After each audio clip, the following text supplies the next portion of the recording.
महारानी की जय। हनुमान जी महाराज की जय। शंकर भगवान की जय। जगदम्बे महारानी की जय। सियावर रामचंद्र की जय। श्री राधा कृष्ण भगवान की जय। श्रीमद्भागवत महापुराण की जय। श्रीमद् व्यासी महाराज की जय। श्री सुखदेव जी महाराज की जय। अपने अपने माता पिता की जय। श्री सद्गुरुदेव भगवान की जय जय श्री राधे जय जय श्री राधे जय जय श्री राधे श्याम। परम मंगलमय आनंद करुणा वरणालय भक्त वांछा कल्पतरु भगवान श्री राधा माधव की साक्षात प्रतिमूर्ति श्रीमद् भागवत महापुराण के चरणों में साष्टांग प्रणाम करते हुए सभी स्थानीय देवी देवता बाबा भोलेनाथ खेड़ापति हनुमान जी महाराज सभी ग्रामवासी सभी स्थान देव देवताओं को नगर देवताओं को प्रणाम करते हुए आप सभी भक्तों के हृदय में विराजे श्री राधा माधव की छवि को प्रणाम करते हुए श्रीमद् भागवत महापुराण के इस मंगलमय अनुष्ठान के आज हम प्रथम दिवस में प्रवेश करने जा रहे हैं। स्वर्गीय श्री विश्वामित्र जी शर्मा और राकेश शर्मा और उनके पूरे पूर्वजों की पुण्य स्मृति में श्रीमद् भागवत महापुराण के इस पुण्यमय अवसर पर भगवान की अहेतु की जब कृपा हुई तब जाकर ये परम शुभ दिवस आया। भगवान की कृपा जब होती है जीव पर तब भगवान धन नहीं देते, भगवान कोई और वस्तु नहीं देते। भगवान की जब कृपा होती है तो भगवान अपनी भक्ति प्रदान कर देते हैं। शास्त्र कहते हैं कि जिसको भक्ति मिल गई उसको सब कुछ प्राप्त हो सकता है। इस संसार में सुखी कौन है? क्या जिसके पास बहुत धन है वो सुखी है? जिसके पास बहुत वैभव है वो सुखी है? अथवा जिसके पास बहुत बल है वो सुखी है? अथवा जिसके पास बहुत पावर है वो सुखी है? गोस्वामी तुलसीदास जी कहते हैं कि जो धनवान है, जो बलवान है, जो रूपवान है, जो बहुत सारी शक्तियों को अपने साथ समेटे रखे हुए है, वो भी सुखी नहीं है। गोस्वामी तुलसीदास जी कहते हैं सुखी कौन है? कि निर्धन कहे धनवान सुखी। जिसके पास धन नहीं है वो सोचता है कि कोई जिसके पास बहुत सारा धन है वो सुखी होगा। तो निर्धन कहे धनवान सुखी और धनवान कहे सुख राजा को भारी। राजा कहे महाराजा सुखी और महाराजा कहे सुख इंद्र को भारी। और इंद्र कहे चतुरानन सुखी, चतुरानन कहे सुख विष्णु को भारी। तुलसीदास विचार कहे कि तुलसीदास विचार कहे हरि भजन बिना सब जीव दुखारी। प्रभु भजन बिना सब जीव दुखारी। महाराज धन से यदि सुख आता होता तो ये धनवान लोग पता नहीं क्या कर देते। बल से यदि सुख आता होता ये बलवान लोग पता नहीं क्या कर देते। लेकिन शास्त्र कहते हैं न धन में सुख है, न बल में सुख है, न पावर में है सुख है। सुख कहाँ है? बोले सुख तो केवल भगवान के भजन में है। और भगवान का भजन जो कर लेता है, जो भगवान के भजन में सुख प्राप्त होता है, वो संसार की कोई दूसरी वस्तु में सुख प्राप्त नहीं हो सकता। ये संसार के साधन तो केवल और केवल दुख देने वाले हैं। संसार के लोग तो केवल दुख देने वाले हैं। इसलिए भगवान की बड़ी कृपा हुई, बाबा भोलेनाथ की दया हुई, माँ जगदम्बा की कृपा हुई बांके बिहारी लाल जी की कृपा हुई। ग्राम बरखेड़ी में श्रीमद् भागवत महापुराण का ये संभवतः पहला आयोजन है। पहली बार श्रीमद् भागवत महापुराण की कथा यहाँ आयोजित होने जा रही है। ये सत्य मानिए, शर्मा परिवार का सौभाग्य है कि जिसने यह दिव्य और भव्य आयोजन को आज यहाँ पर शुभारंभ किया है, भगवान की हेतु की कृपा हुई है। तो निश्चित रूप से भगवान शर्मा परिवार पर बहुत कृपा करेंगे, बहुत दया करेंगे। आइए हम श्रीमद् भागवत की मुख्य कथा की ओर प्रस्थान करते हैं। सबसे पहला श्लोक आया है श्रीमद् भागवत महापुराण में, बोले सच्चिदानंद रूपाय सच्चिदानंद रूपाय विश्वोत्पत्त्यादि हेतवे तापत्रय विनाशाय श्री कृष्णाय वयं नमः। सबसे पहला श्लोक आया है, भगवान के रूप का वर्णन किया है। भगवान का रूप कैसा है? अच्छा, एक बार प्रेम से बोलिए जय श्री राधे। एक बार जोर से बोलिए जय श्री राधे। एक बात आप लोगों को मैं बहुत विनम्रता पूर्वक बता दूं, बीच में कोई इधर उधर नहीं आएगा। शांति से बैठ जाओ। बेटा तुम भी बैठ जाओ, ये माला बाद में लगा लेना। बैठ जाओ, बहुत शांति का परिचय दीजिए और बातें तो बिल्कुल नहीं करेंगे, क्योंकि भगवान की कथा हो रही है। और भगवान की जब कथा होती है ना, तो भगवान स्वयं यहाँ पर आते हैं। और आप ये समझिए कि यहाँ पर भगवान बैठे हैं, और भगवान के सामने अगर हम गड़बड़ करेंगे तो क्या होगा? भगवान हमारी गड़बड़ी देख लेंगे। इसलिए बड़ी शांति से भगवान की कथा सुनिए, आनंद पूर्वक कथा सुनिए। बीच में ना उठना है, ना बैठना है, ना बात करना है। जिसको बात करना है पांडाल के बाहर जाकर खूब बात कर लेना है, लेकिन कथा के पांडाल में बहुत शांति का परिचय देना है। तो कह रहे हैं कि भगवान का स्वरूप कैसा है? अरे हम जिनकी कथा सुनने जा रहे हैं उनका स्वरूप भी तो जानना पड़ेगा कि कैसे हैं भगवान। तो श्रीमद् भागवत महापुराण में वेद व्यास जी महाराज लिखते हैं कि सच्चिदानंद रूपाय। भगवान का रूप कैसा है?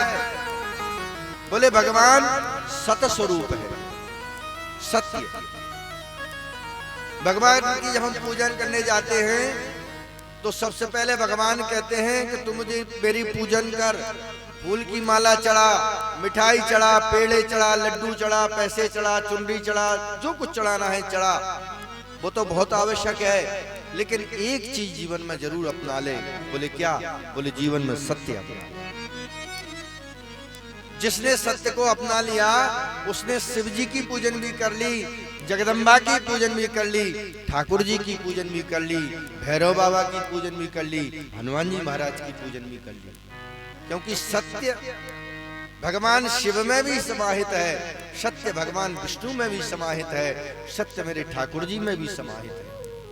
लेकिन बड़ी विडंबना है महाराज, हम पूजन तो खूब करते हैं, माला फूल तो खूब चढ़ाते हैं, मिठाई पेड़ा तो खूब चढ़ाते हैं, लेकिन पूजन करने के बाद में पूजन करते समय ही झूठ बोलते हैं। ऐसी पूजन करने का कोई तत्व महत्व नहीं है। अच्छा, सत्यनारायण भगवान की कथा क्यों की जाती है? सत्यनारायण भगवान की कथा इसलिए की जाती है कि जीवन में हम सत्य का आचरण करें। लेकिन मैंने देखा है महाराज, सत्यनारायण भगवान की कथा होते होते सुनते सुनते ही फोन पे झूठ बोल देते हैं। बोले कहाँ हो महाराज? बोले अभी रास्ते में हूँ। और कहाँ बैठे? सत्यनारायण भगवान की कथा। अरे कर रहे हो तुम सत्यनारायण भगवान की कथा और बोल रहे हो झूठ, तो सत्यनारायण भगवान प्रसन्न होंगे कि नहीं? ईमानदारी से बताओ, प्रसन्न होंगे? चाहे कितने लड्डू चढ़ा दो, कितने पेड़ा चढ़ा दो, चाहे पंचामृत, चाहे शुद्ध घी में पंजरी भूज के, पंजरी बनाते ना आजकल लोग बागों ने सत्यनारायण भगवान की कथा एक ही तरह की समझ ली। क्या? बोले अच्छा बढ़िया शुद्ध घी की मैं अच्छी पंजरी तैयार कर लो, पंचामृत बना लो मीठा मीठा, और भगवान सत्यनारायण की कथा सुन लो, बीच बीच में झूठ भी बोल लो, और बाद में प्रसाद बांट दो, पंजरी खा लो, पंचामृत बांट दो। सत्यनारायण भगवान की ये कथा नहीं है महाराज। वास्तविक कथा क्या है? सत्यनारायण भगवान की कथा का मतलब ये है कि जीवन में सत्य अपना लो। अगर तुमने सत्य अपना लिया तो सत्यनारायण भगवान स्वयं नृत्य करते हुए तुम्हारे दरवाजे पर आ जाएंगे।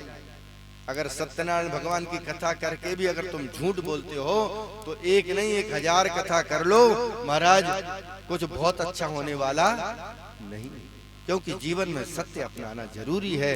इसलिए भगवान का पहला रूप बताया है सत्य, त्रिकालाबाधित सत्य, जिसका आदि भी सत्य है, मध्य भी सत्य और अंत भी सत्य है। तीनों तरह से जो सत्य को अपना लेता है वो भगवान की परम पूजा, परम सेवा को प्राप्त करता है। तो मेरे गोविंद का सबसे पहला स्वरूप है, हम भगवान की जब कथा सुनने जा रहे हैं, पूजन कर रहे हैं, तो पहले हमको क्या जानना चाहिए कि हम कथा सुन रहे हैं तो जीवन में सत्य को अपनाएं। ऐसा नहीं कि भगवान की कथा तो सुन के घर गए और घर जाके झूठ बोलना शुरू कर दिया। अच्छा, जो झूठ बोलता है ना वो कसम जरूर खाता है, तेरी कसम, बात बात में कसम खाएगा। अब मर रहा है तो तू मर जा भैया, लेकिन ये उसे पता नहीं है कि झूठ बोलना आप होता है। इसलिए जीवन में सत्य को अपनाइए। पहला रूप बताया है, बोले सच्चिदानंद। सत्य को अगर आपने जीवन में अपना लिया तो दूसरा रूप मेरे परमात्मा है, वो है क्या? चित। चित यानी प्रकाश। ये जो संसार में प्रकाश देख रहे हैं ना, ये जो सूर्य में प्रकाश, ये मेरे गोविंद की कृपा से है। ये चंद्रमा में शैतल्य है, भगवान की कृपा से है। तो भगवान का दूसरा रूप है प्रकाश। यानी जीवन में जब सत्य आएगा तो जीवन क्या होगा? प्रकाशमान हो जाएगा। माने हमको ये ज्ञान हो जाएगा कि क्या हमको करना है, क्या हमको नहीं करना है। जब हम सत्य को अपना लेंगे तो जीवन में क्या प्रकाश होगा।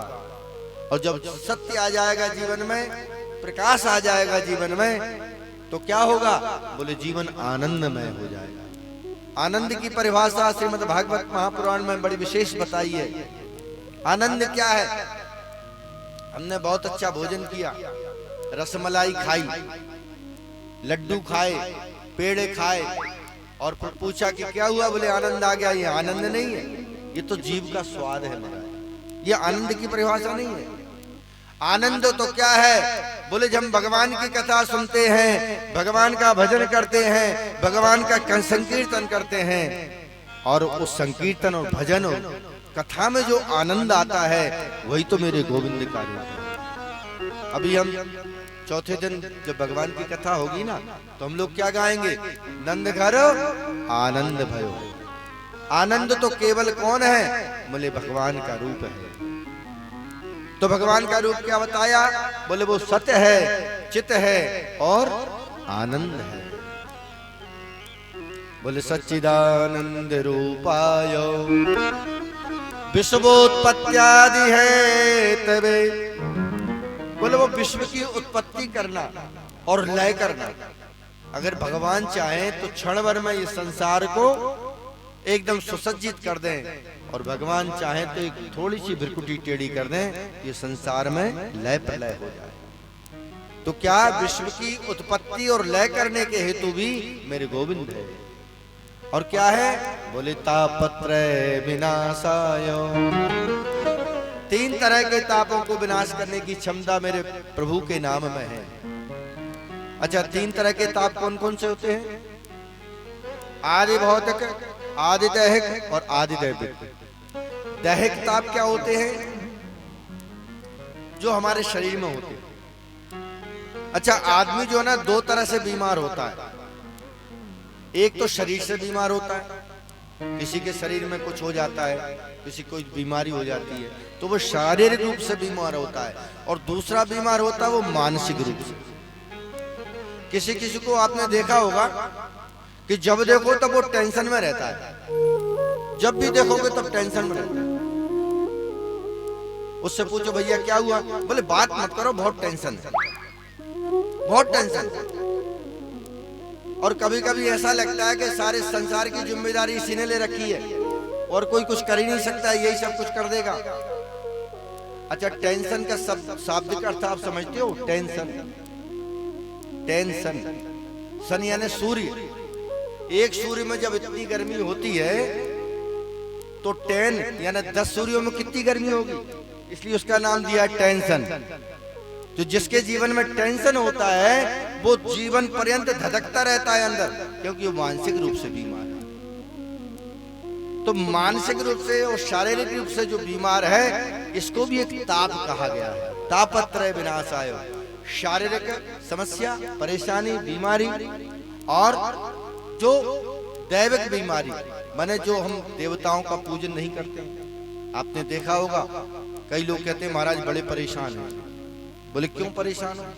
अरे महाराज जो भी करते हैं कुछ होता ही नहीं है, जहां भी हाथ डालते हैं सब गड़बड़ हो जाता है।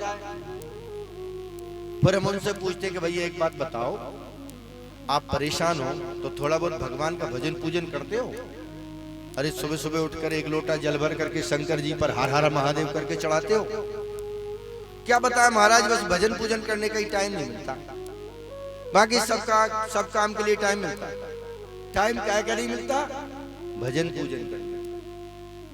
जब भजन पूजन करने का टाइम नहीं मिलता, बाकी सब कार्यों का टाइम मिलता है, तो महाराज एक बात बताओ, परमात्मा ने हमको 24 घंटे का समय दिया है। ये जीवन किसने दिया हमको? किसने दिया? बोलते काय को नहीं हो? किसने दिया? भगवान ने। और भगवान ने जब हमको 24 घंटे दिए हैं, 12 घंटे दिन के, 12 घंटे रात के, और ये 24 घंटे में अगर हमारे पास 15 मिनट भी, आधे घंटे भी, 1 घंटे भी परमात्मा के भगवान के लिए नहीं होगा, तो महाराज भगवान भी कहेगा कि तू कर ले जो कुछ तुझे करना है, अब मैं कुछ नहीं करूंगा। क्योंकि जब हम उनको, भगवान को भजन करेंगे, भगवान का भजन करेंगे, तब जाकर तो भगवान हमारे ऊपर प्रसन्न होंगे। क्यों? क्योंकि भगवान सूर्य की रोशनी हमको देते हैं। देते हैं कि नहीं देते? अभी सर्दियों का मौसम चल रहा है, हम बढ़िया धूप में बैठ जाते हैं कुर्सी लगा के, जैसे हमारे बाप की धूप हो, ऐसे ही बैठते नहीं बैठते? और जब हम धूप में बैठते हैं तो सूर्य भगवान हमको रोशनी देते हैं। देते हैं नहीं देते? तो जब रोशनी देते तो हमारा कर्तव्य क्या बनता है कि प्रातः काल उठकर भगवान सूर्य को धन्यवाद बोले कि धन्यवाद सूर्य भगवान, आप हमको सुंदर सुंदर ये गुनगुनी धूप दे रहे हो।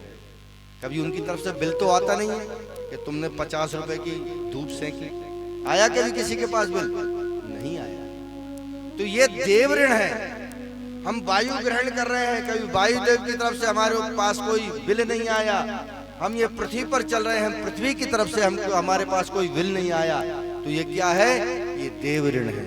इसी को देव ऋण कहते हैं। जब हम थैंक यू नहीं करेंगे भगवान को, हे भगवान तुमने हमको ये सुंदर वायु दी है, आप हमको सुंदर ये धूप दे रहे हो, आप सुंदर ये पृथ्वी पर हमको चलने को जगह दे रहे हो, ये प्रकृति दे रहे हो, इसी का धन्यवाद करने के लिए हमको नित्य भगवान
हो गया। हरि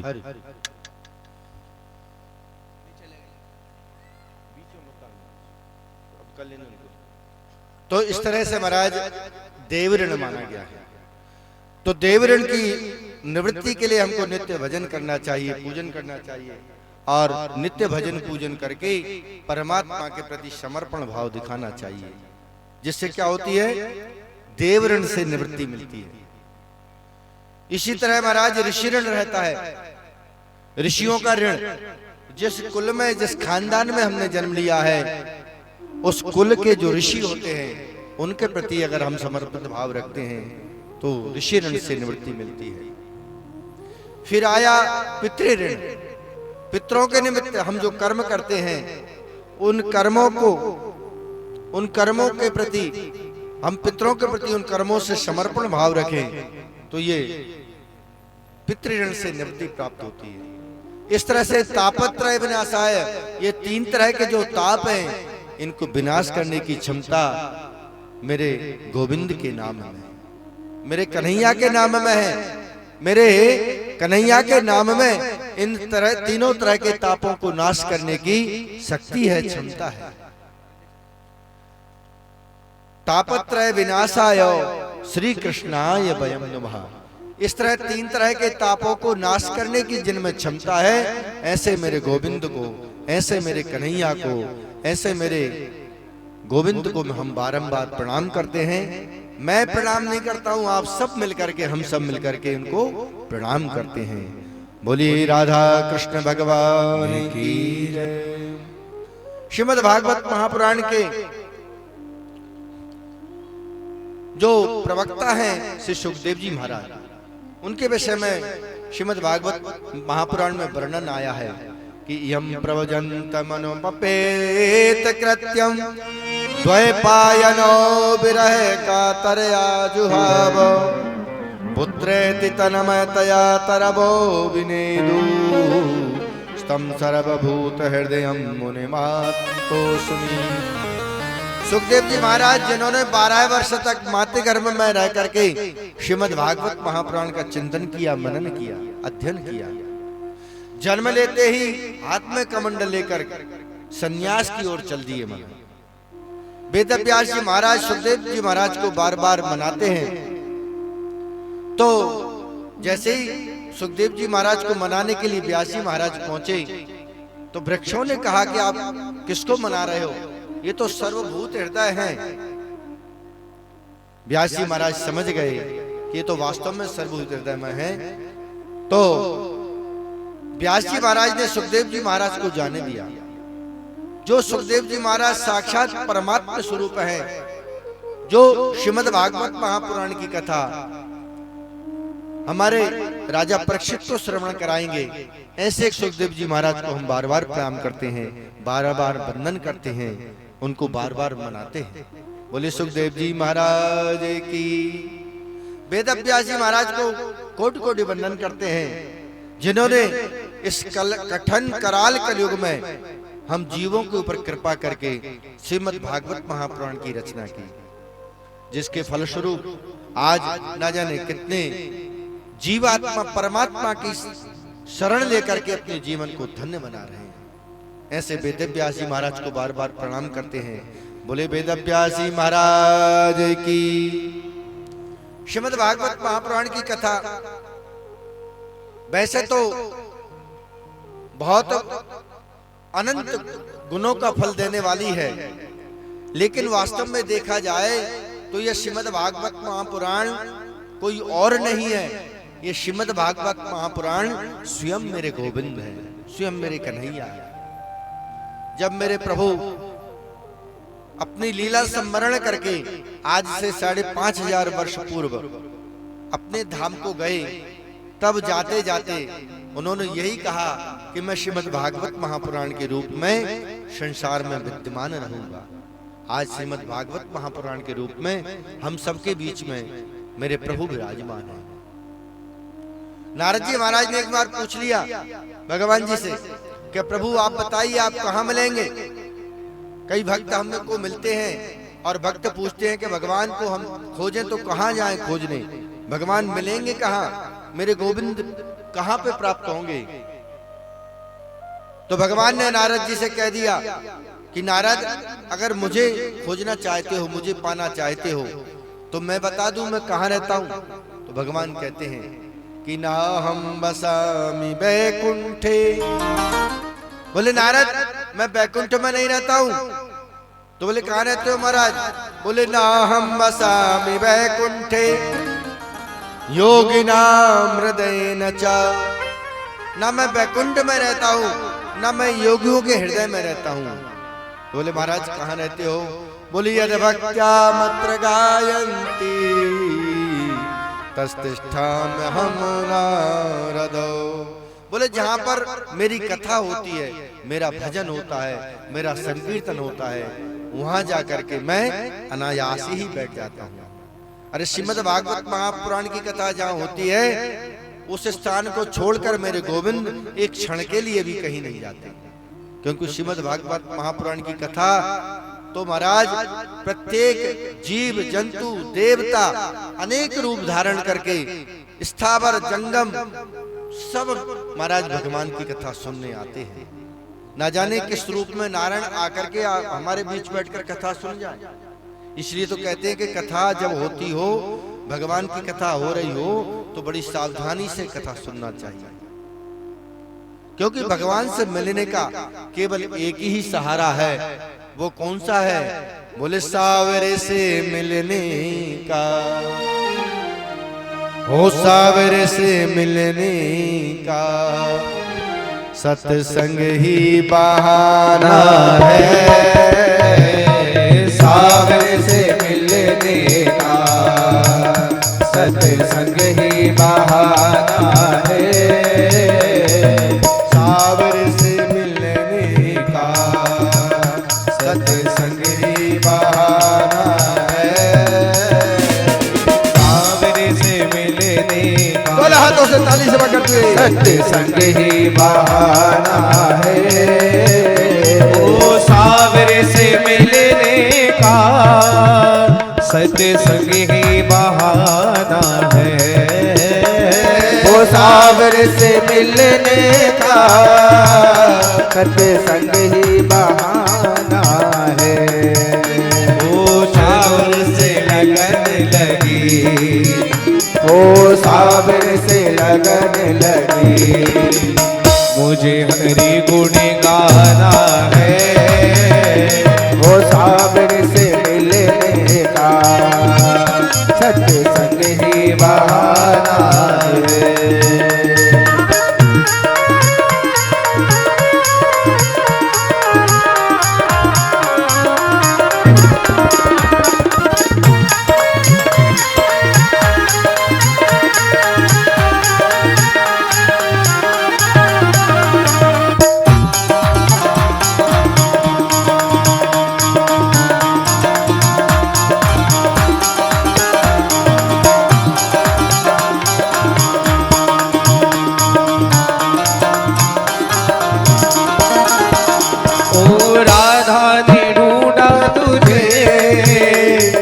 मीरा ने पाया है।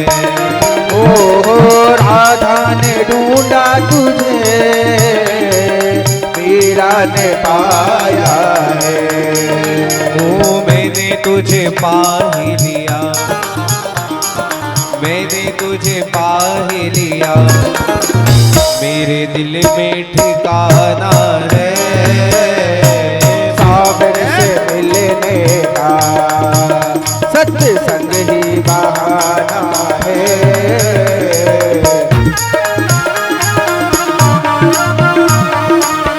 जय श्री राधे। बोल बाकी बिहारी लाल के।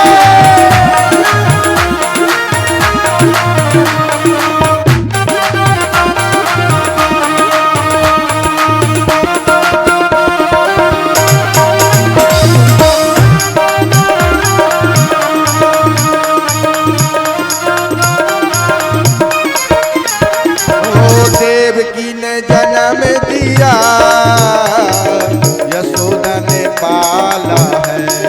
ओ देवकी ने जन्म लिया, यशोदा ने पाला है। नंद जी के आंगन में हो, ओ नंद जी के आंगन में मेरे प्रेम का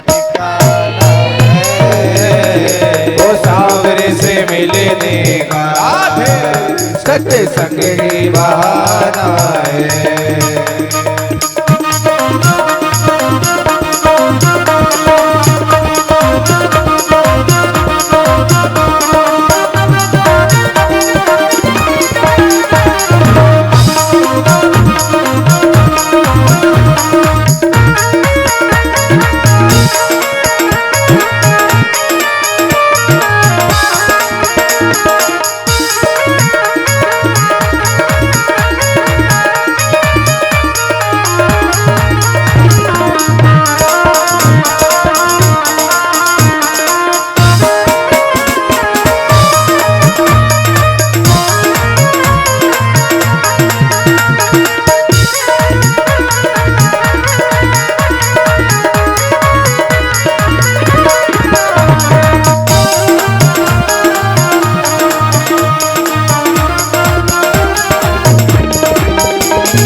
गोकुल में खोज लिया मथुरा भी जाना है।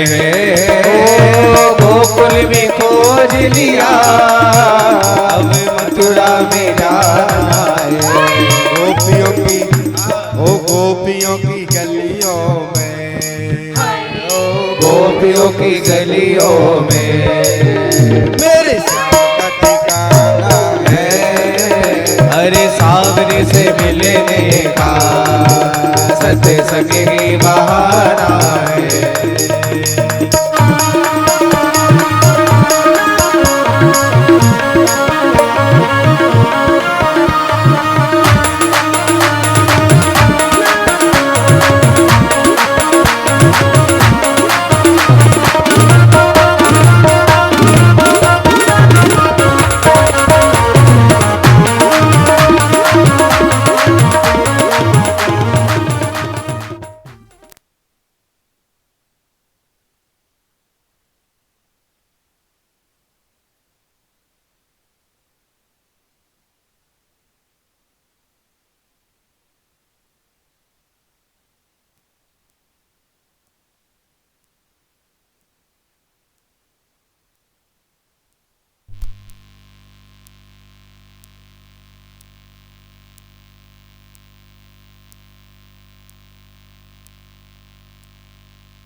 राधे राधे राधे राधे राधे राधे वृंदावन में राधे राधे।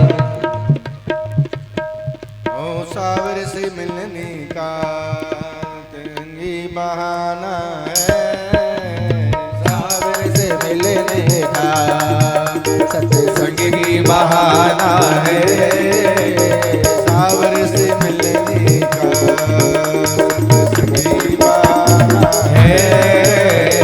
सावर से मिलने का सत्संग ही बहाना है। गोपियों के वृंदावन की गलियों में राधे राधे रटते चलो। अरे गोपियों की वृंदावन की गलियों में अरे राधे राधे जपते चलो। ओ राधे राधे रट रट करो, ओ राधे राधे रट रट कर हमें जीवन बनाना है। अरे सावरे से मिलने का सत्संग ही बहाना है। सावर से मिलने का सत्संग ही बहाना। राधे राधे राधे राधे राधे राधे राधे। दोनों हाथ उठा के श्री हरिदास में हम हाथ उठा कर कहते हैं हम हो गए राधा रानी के। हमें हाथ उठा कर कहते हैं हम हो गए राधा रानी के। हम वृंदावन में कहते हैं हम वृंदावन में कहते हैं। श्री हरिदास में कहते हैं श्री हरिदास में कहते हैं। दोनों हाथ उठा कर कहते हैं हम हो गए राधा रानी के। हम हाथ उठा कर कहते हैं हम हो गए बोले राधे रानी की जय। एक बात प्रेम से बोली जय श्री राधे। तो भगवान की भक्ति, भगवान के दर्शन यदि करना है तो सत्संग में मेरे भगवान साक्षात प्रकट रूप में विराजमान रहते हैं। श्रीमद् भागवत महापुराण की कथा का वर्णन करते हैं। ये कथा है कैसी? अच्छा एक बात प्रेम से बोलिए जय श्री राधे। अब ये तो आप लोगों को ध्यान रखना पड़ेगा, क्योंकि जहां पर भगवान की कथा होती है वहां पे निद्रा देवी भक्तों के माथे पर आकर बैठ जाते हैं। घर में आप भले टीवी देखते रहो तो नींद नहीं आएगी। आजकल टीवी बहुत सारी चल पड़ी, ये टीवी, वो टीवी, आलू टीवी, टमाटर टीवी, भट्टा टीवी, पता नहीं कितनी टीवी चल गई हैं। टीवी देखते रहोगे नींद नहीं आएगी, लेकिन कथा में बैठोगे तुरंत नींद आएगी। इसलिए याद रखो, जब नींद आए तो दोनों हाथ उठाकर बोलो राधे, तो नींद भाग जाएगी। इसलिए याद रखना, निद्रा देवी को भगाते हुए भगवान की सुंदर कथा सुने। तो महाराज कहते हैं कि श्रीमद् भागवत महापुराण का रूप स्वरूप कैसा है। अभी हमने भगवान का रूप स्वरूप सुना कि भगवान सत्य हैं, चित हैं, आनंद है। और श्रीमद् भागवत महापुराण की कथा कैसी है? तो वेद व्यास जी महाराज लिखते हैं, बोले निगम कल्पतरोर गलितम फलम सुख मुखा द्रव संयुतम और पिबत भागवतम रसमालयम मुहुरहो रसिका भुविबाबुका। बोले श्रीमद् भागवत महापुराण की कथा कैसी है? बोले निगम कल्पतरोर गलितम फलम। जैसे वेद, उपनिषद, पुराण सबका सार तत्व इसमें भरा हुआ है श्रीमद् भागवत महापुराण में। बिगर वेद के भागवत महापुराण की कथा नहीं है, बिगर पुराण के भागवत महापुराण की कथा नहीं है। जैसे दूसरी भाषा में मैं आपको समझाऊं कि जैसे एक आम का वृक्ष होता है, आम का वृक्ष जो होता है वैसे तो पूरा आम का वृक्ष रसमय है, लेकिन हम आम की डाली तोड़कर खाएंगे तो हमारे दांत टूट जाएंगे, मुंह तो मीठा नहीं होगा। लेकिन हम जब प्रतीक्षा करेंगे कब कि जब उसमें फल लगेंगे, और फल लगने के बाद जब वो पकेगा और पकेगा तब हम उसको खाएंगे तो क्या होगा? हमारा मुख मीठा हो जाएगा। ऐसे ही श्रीमद् भागवत महापुराण की कथा कैसी है? बोले सारे वेद, पुराण, उपनिषदों का जो सार तत्व है वो श्रीमद् भागवत महापुराण। बोले महाराज आपने बताया ये वेद पुराण शास्त्रों का मीठा फल है। बोले फल ही नहीं है, तो बोले क्या? उसका जो रस है, क्योंकि फल में तो गुठली भी होती है, छिलका भी होता है, लेकिन इसमें ना तो गुठली है ना छिलका है। तो बोले क्या है? ये शुद्ध अमृतत्व है। केवल केवल ये आम का जो रस होता है ना, आप लोगों ने आम का रस पिया होगा, कितना स्वादिष्ट लगता है। कई लोगों को आम बहुत प्रिय है, और उसका रस मिल जाए, उसका जूस मिल जाए तो महाराज कितना पीते हैं आम का रस।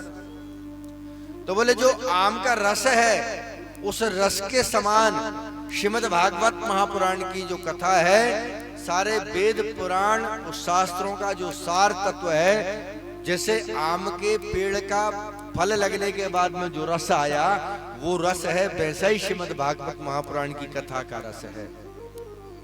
और बोले और कैसे मीठा ज्यादा हो गया? बोले सुख मुखात द्रव संयुतम।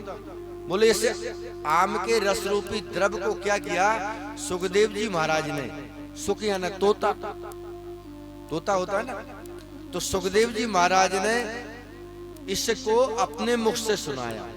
आपने सुना होगा, आप लोग तो गांव में ही रहते हैं तो मालूम है आपको, जिस फल को तोता छू ले, तोता अपने मुंह से काट दे, वो फल गारंटी से मीठा होता है। मीठा होता है कि नहीं होता? क्यों? क्योंकि वो मीठे फल को ही तोता ग्रहण करता है, या ये कहें कि वो तोता अपना मुख लगा देता है तो फल मीठा हो जाता है। लेकिन ये गारंटी है, जिस फल को तोते ने चखा होगा, खाया होगा, वो फल गारंटी से मीठा होगा, ये पक्की बात। तो कहते हैं महाराज, बोले ये अमृत रूपी रस रूपी इस भागवत रूपी रस को सुख रूपी सुखदेव महाराज ने अपने मुख से राजा परीक्षित को सुनाया। तो बोले क्या हो गया? बोले और मीठा हो गया, और मीठा हो गया, और मीठा हो गया, बहुत मीठा हो गया। तो बोले क्या करें जब मीठा हो गया? तो कहते हैं पिबत भागवत रसमालयम, इस भागवत रूपी रस को पियो पियो। बोले कब तक पियो? बोले आलयम मोक्ष पर्यंतम, जब तक मोक्ष ना हो जाए तब तक इस रस को पीते जाओ, इस कथा को पीते जाओ, सुनते जाओ, सुनते जाओ। अच्छा, सुनने की जो विधि है ना, वो बड़ी श्रेष्ठ है। श्रोता होते हैं ना, जो श्रोता, हम कथा तो बहुत सुनते हैं, कथाएं तो बहुत सुनते हैं हम लोग। आप लोगों ने भी खूब कथाएं सुनी होंगी। कई कथाओं में आप जाते हैं, बैठते हैं, कथा सुनते हैं। कथा में तो हम चले जाते हैं, कथा में तो हम आ जाते हैं, लेकिन जीवन में हमारे कभी कथा नहीं आ पाती। क्यों? क्योंकि कथा कब आएगी? बोले जब भगवान की कृपा होगी और हम हृदय से और पूरे मनोयोग से भगवान की कथा सुनेंगे, तब जाकर हमारा मोक्ष होगा। तो बोले आलयम मोक्ष पर्यंतम, बोले इसको सुनते जाओ, सुनते जाओ। बोले कब तक सुनते जाओ? बोले जब तक मोक्ष प्राप्त न हो जाए तब तक इस कथा को सुनते जाओ। श्रोता की पद्धति बताई है तीन। एक होते हैं श्रोता। श्रोता का मतलब होता है जो भगवान की कथा सुनते हैं बड़े प्रेम से, भाव से, और सुन करके उस कथा को अपने जीवन में उतारते हैं। इनको बोलते हैं क्या? श्रोता। और दूसरे होते हैं सरौता। सरौता कैसे होते हैं? बोले महाराज कथा सुनने तो गए, और कथा सुनने के बाद बोले महाराज जी ने ये कथा तो सुना ही नहीं, वो कथा तो हुई ही नहीं, अभी मैं आई थी तो वो पड़ोसन तो आई नहीं, धड़ोसन तो आई नहीं। दुनिया भर की बात है, कथा वथा से कुछ लेना देना नहीं है। सरौता मतलब काटना। सरौता का क्या काम है? क्या करता है सरौता? काटता है। इसी तरह दूसरे तरह के श्रोता होते हैं जिनको बोलते हैं सरौता। और तीसरे जो श्रोता होते हैं वो तो महान होते हैं महाराज। बोले वो कौन होते हैं? बोले वो सोता। भगवान की कथा शुरू हुई नहीं, उनकी 3 घंटे की नींद पक्की, और थोड़ा सा घूंघट और लगा लिया। घूंघट के बड़े फायदे हैं महाराज। अब क्या पता कि सुन रहे हो कि नहीं सुन रहे हो। अब बगल वाली के सो रही हो कि जग रही हो? हम तो ध्यान से सुन रही है, हम तो ध्यान से सुन रही है कथा, नींद मींद थोड़ी आ रही है। ज्यादा नींद आए तो थोड़ा सा घूंघट थोड़ा और नीचे कर लिया, 3 घंटे की नींद पक्की। तो 3 तरह के श्रोता हैं, लेकिन सबसे अच्छा कौन होता है? जो भगवान की कथा सुन करके अपने जीवन को, अपने इस जन्म को पवित्र कर ले, अपने जीवन को धन्य कर ले, वही तो महान होता है, वही महान कहलाता है। इसलिए याद रखिए, भगवान की कथा जहां हो रही हो वहां पर भगवान की कथा एकाग्र चित्त से सुन करके और अपने हृदय में उतारने का प्रयास करिए। सबसे बड़ी कथा का महत्व यह है कि कथा सुन करके अगर हमने हमारे जीवन में सुधार कर लिया, हमने हमारे जीवन में कुछ उपलब्धि प्राप्त कर ली, तो हमारे जीवन की सार्थकता सिद्ध हो गई और कथा की सार्थकता भी सिद्ध हो गई। एक बार प्रेम से बोलिए हनुमान जी महाराज की। हमारे पूज्य हनुमत श्री महाराज पधारे हैं, एक बार जोरदार तालियां महाराज जी के लिए। कोटि कोटि वंदन, कोटि कोटि प्रणाम महाराज जी का। तो श्रीमद् भागवत महापुराण की कथा का जो महत्व है वो बड़ा विशेष है महाराज। भगवान की कथा सुनकर के जीवित मनुष्य का कल्याण तो होता ही है महाराज। कदाचित भगवान की कथा किसी मृत व्यक्ति के नाम से भी अगर सुना दी जाए तो मरा हुआ व्यक्ति का भी कल्याण हो जाता है। ऐसे ही श्रीमद् भागवत महापुराण की कथा का महत्व है महाराज। श्रीमद् भागवत महापुराण में वर्णन आया है कि जिस तरह से भगवान की कथा के लिए सुंदर पांडाल की व्यवस्था यहाँ की गई है, इसी तरह भगवान की कथा के लिए एक पवित्र भूमि बताई गई है जिसका नाम है नैमिषारण्य। नैमिषारण्य तीर्थ में 88,000 ऋषि वृंद एकत्रित हैं। और महाराज वो संत महापुरुष कोई साधारण नहीं है, कोई 1000 वर्ष के हैं, कोई 10,000 वर्ष के हैं, कोई महाराज बड़े बहुत ही विशेष रूप से साधना करने वाले संत हैं। क्योंकि भगवान की कथा तो महाराज सब सुनना चाहते हैं, क्योंकि ये कथा मंगल देने वाली है, ये कथा सुख को देने वाली है। हमने आपको बताया ना, संसार में सुख कहाँ प्राप्त होता है? संसार में केवल सुख भगवान की शरण में ही प्राप्त होता है। बाकी संसार के कितने ही साधन आप उपभोग कर लो, वो केवल और केवल दुख को प्रदान करते हैं। सुख देने वाला केवल भगवान का नाम है, भगवान की कथा है, भगवान का भजन है, भगवान का संकीर्तन है। और जिसने इसको पकड़ लिया और जिसने इनका दामन पकड़ लिया, जिसने इस नाम को पकड़ लिया, उसका जीवन धन्य हो जाता है। वही तो इस भवसागर से पार हो जाता है।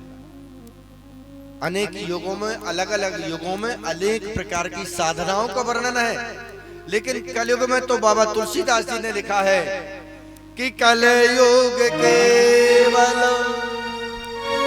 नाम आधारा, सुमिर सुमिर रे उतरे ही पारा, राम सिया राम जय जय राम, राम सिया राम जय जय राम। ओ कलयुग केवल नाम आधारा, सुमिर सुमिर उतरे ही पारा, राम सिया राम जय जय राम, राम सिया राम जय जय राम। कलयुग में केवल भगवान का नाम ही आधार है। कोई बहुत आपको अनुष्ठान करने की आवश्यकता नहीं है। केवल और केवल भगवान का नाम अगर आपने पकड़ लिया, मेरे गोविंद का नाम पकड़ लिया, मेरे राम का नाम पकड़ लिया, तो समझिए आपका बेड़ा पार हो जाना। कलयुग केवल नाम आधारा, सुमिर सुमिर नर उतर ही पारा। बस यही नहीं बन पाता हमसे, और जिसने ये पकड़ा समझिए उसका कल्याण हो जाता है महाराज।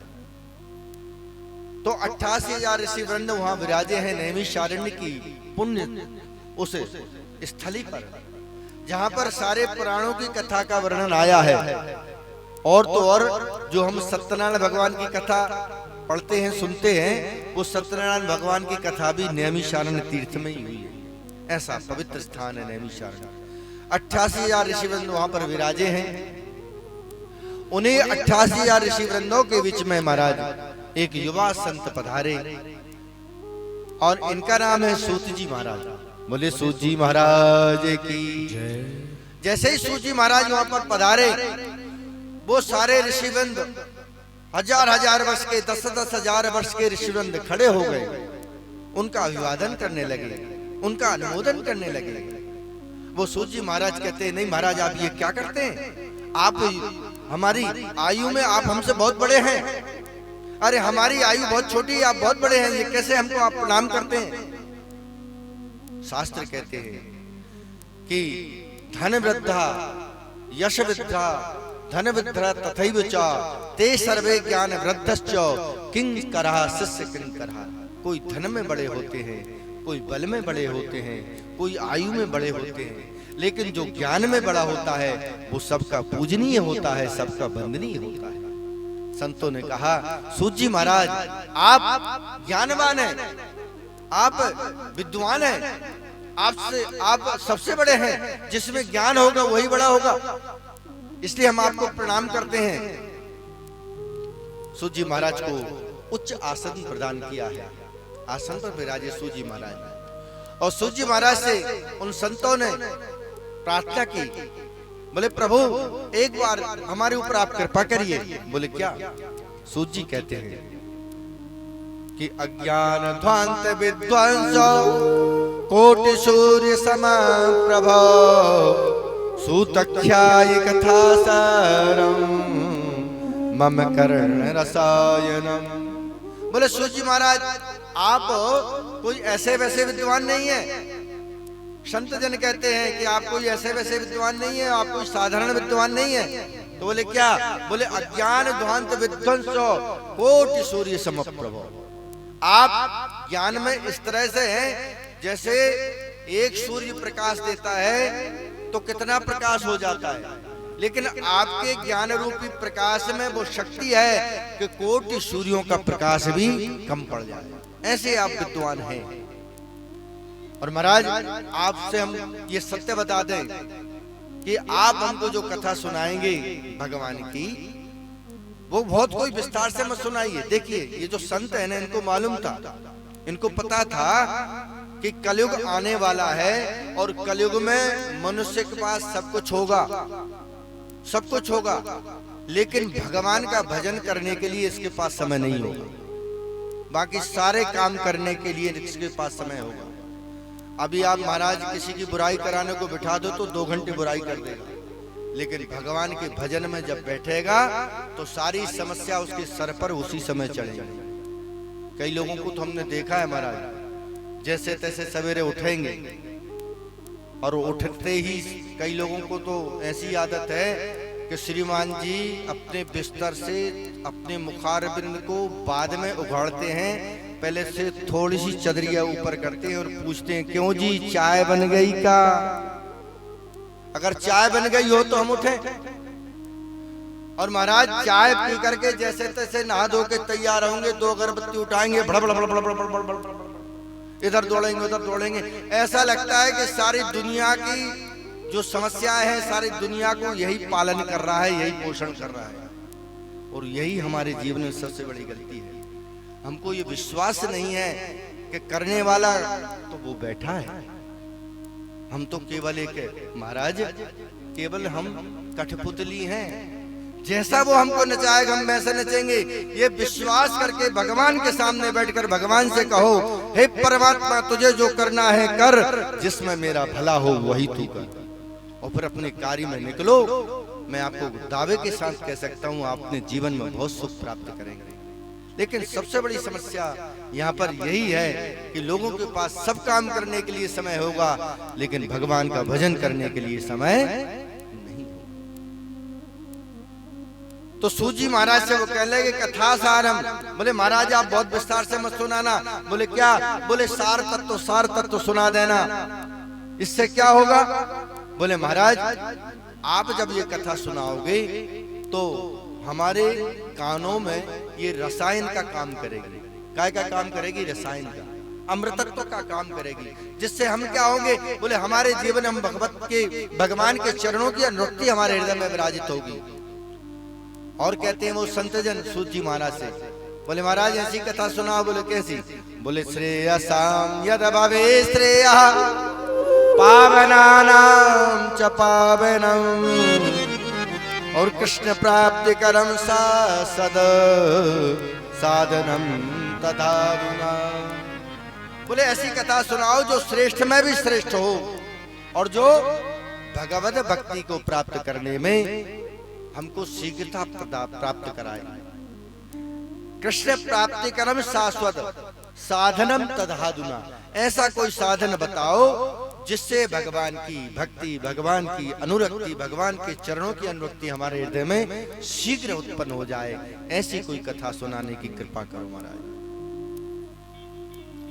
तो सूत जी महाराज बड़े प्रसन्न हो गए। सूत जी महाराज कहते हैं कि आपने बहुत अच्छा प्रश्न किया है महाराज, आपका प्रश्न बहुत श्रेष्ठ है। और संतों के जो प्रश्न होते हैं महाराज वो श्रेष्ठ होते हैं।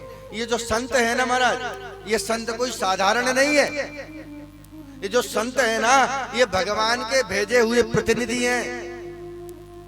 लेकिन बड़ी विडंबना है महाराज, जब तक हमारे सामने रहते हैं तब तक तो हम समझते हैं कि महाराज होंगे कोई ऐसे, लेकिन जब ये चले जाते हैं तब इनकी महानता का पता लगता है। ये संत जन कहते हैं कि देखो महाराज आप जो कथा सुना रहे हो वो कथा को बहुत अच्छे से आप हमको सुनाइए, और उस कथा से हमारा तो कल्याण होगा ही होगा, खुद का तो कल्याण कर ही रहे हैं, लेकिन आने वाले समय में जो कलयुग के भक्त जन भगवान की कथा सुनेंगे तो उनको भी भगवान की भक्ति शीघ्र मिले, ऐसी कथा सुनाएं।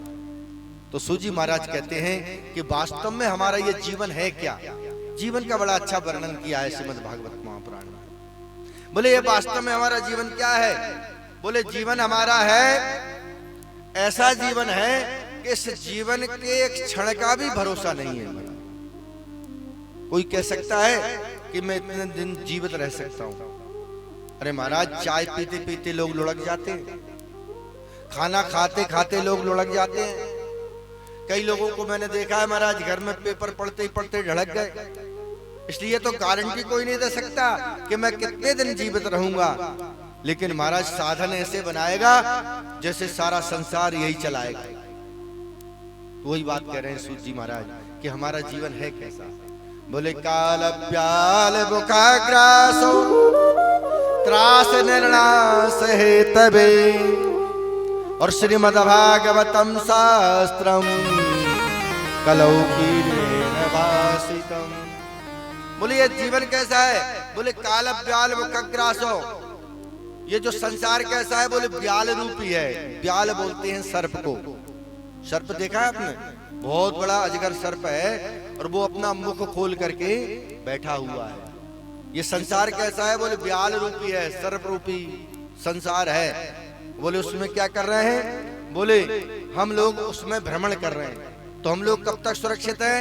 बोले जब तक वो काल रूपी ब्याल, काल रूपी सर्प अपना मुख बंद नहीं कर ले तब तक हम सुरक्षित हैं।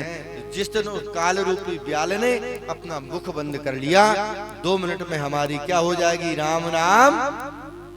अरे बोलते काहे को नहीं हो। मरने के बाद दूसरे बोलेंगे अभी बोल लो अपन। अब लोगों आपने देखा होगा, जब आदमी मर जाता है उसको ठठरी में बांध के ले जाते हैं और पीछे उसके कान पे चिल्लाते, बोले राम नाम, राम नाम। अब वो तो मर गया, उसको क्या पता राम नाम सत्य क्या सत्य है। अरे जीते जी समझ लो, मरने के बाद दूसरे चिल्लाएंगे कान पे, इसलिए पहले से ही बोलना शुरू कर दो राम नाम। इसलिए कोई भरोसा नहीं है महाराज। इसलिए तो कहते हैं महाराज, जीवन में परमात्मा की भक्ति, भगवान की भक्ति अगर हम करते हैं तो हमारा जीवन सफल हो जाता है। अगर हम भगवान के चरणों की अनुरक्ति करते हैं, भगवान के सत्कर्म करते हैं, भगवान का भजन करते हैं, पुण्य करते हैं, दान करते हैं, अच्छे अच्छे कार्य कराते हैं, परोपकार करते हैं, तो समझिए हमारा जीवन धन्य हो जाता है। अन्यथा हम इकट्ठा कर करके महाराज, कई लोगों को तो मैंने देखा है, इतने कंजूस होते हैं, इतने कंजूस होते हैं कि महाराज उनकी चमड़ी चली जाए लेकिन दमड़ी नहीं जाए। और इतना इकट्ठा करके रखते हैं महाराज, कमा कमा के महाराज ढेर लगा लेते हैं। और उनसे पूछो महाराज थोड़ा दान कर दो, थोड़ा पुण्य कर दो, मंदिर बन रहा है उसमें दान दे दो, कहीं ये कार्य हो रहा है उसमें दान दे दो। तो फिर हिसाब किताब लगाते हैं कि दान दूंगा तो मुझे क्या फायदा होगा।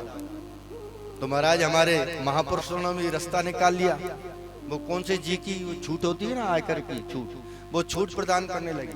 भैया किसी बहाने दान तो कर, कोई फायदे से दान कर, लेकिन दान करना जरूरी है, नहीं तो क्या होगा।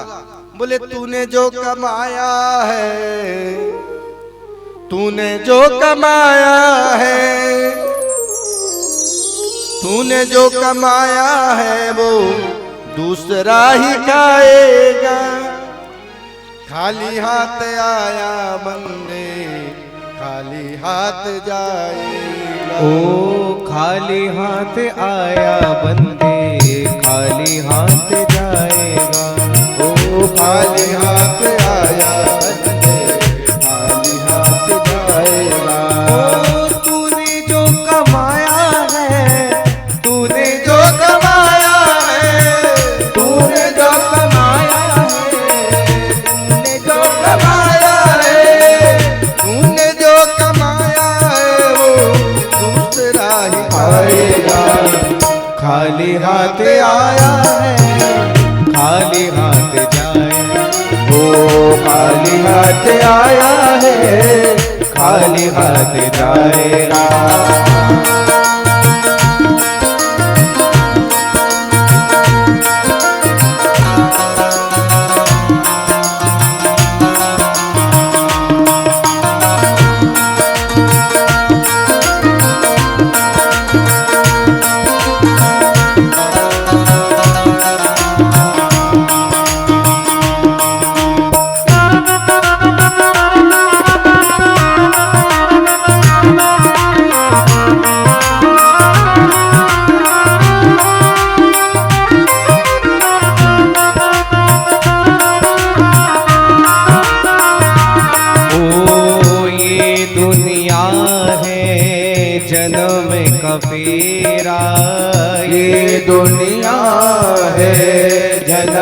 का फेरा। ओ ये दुनिया है जन्म का फेरा।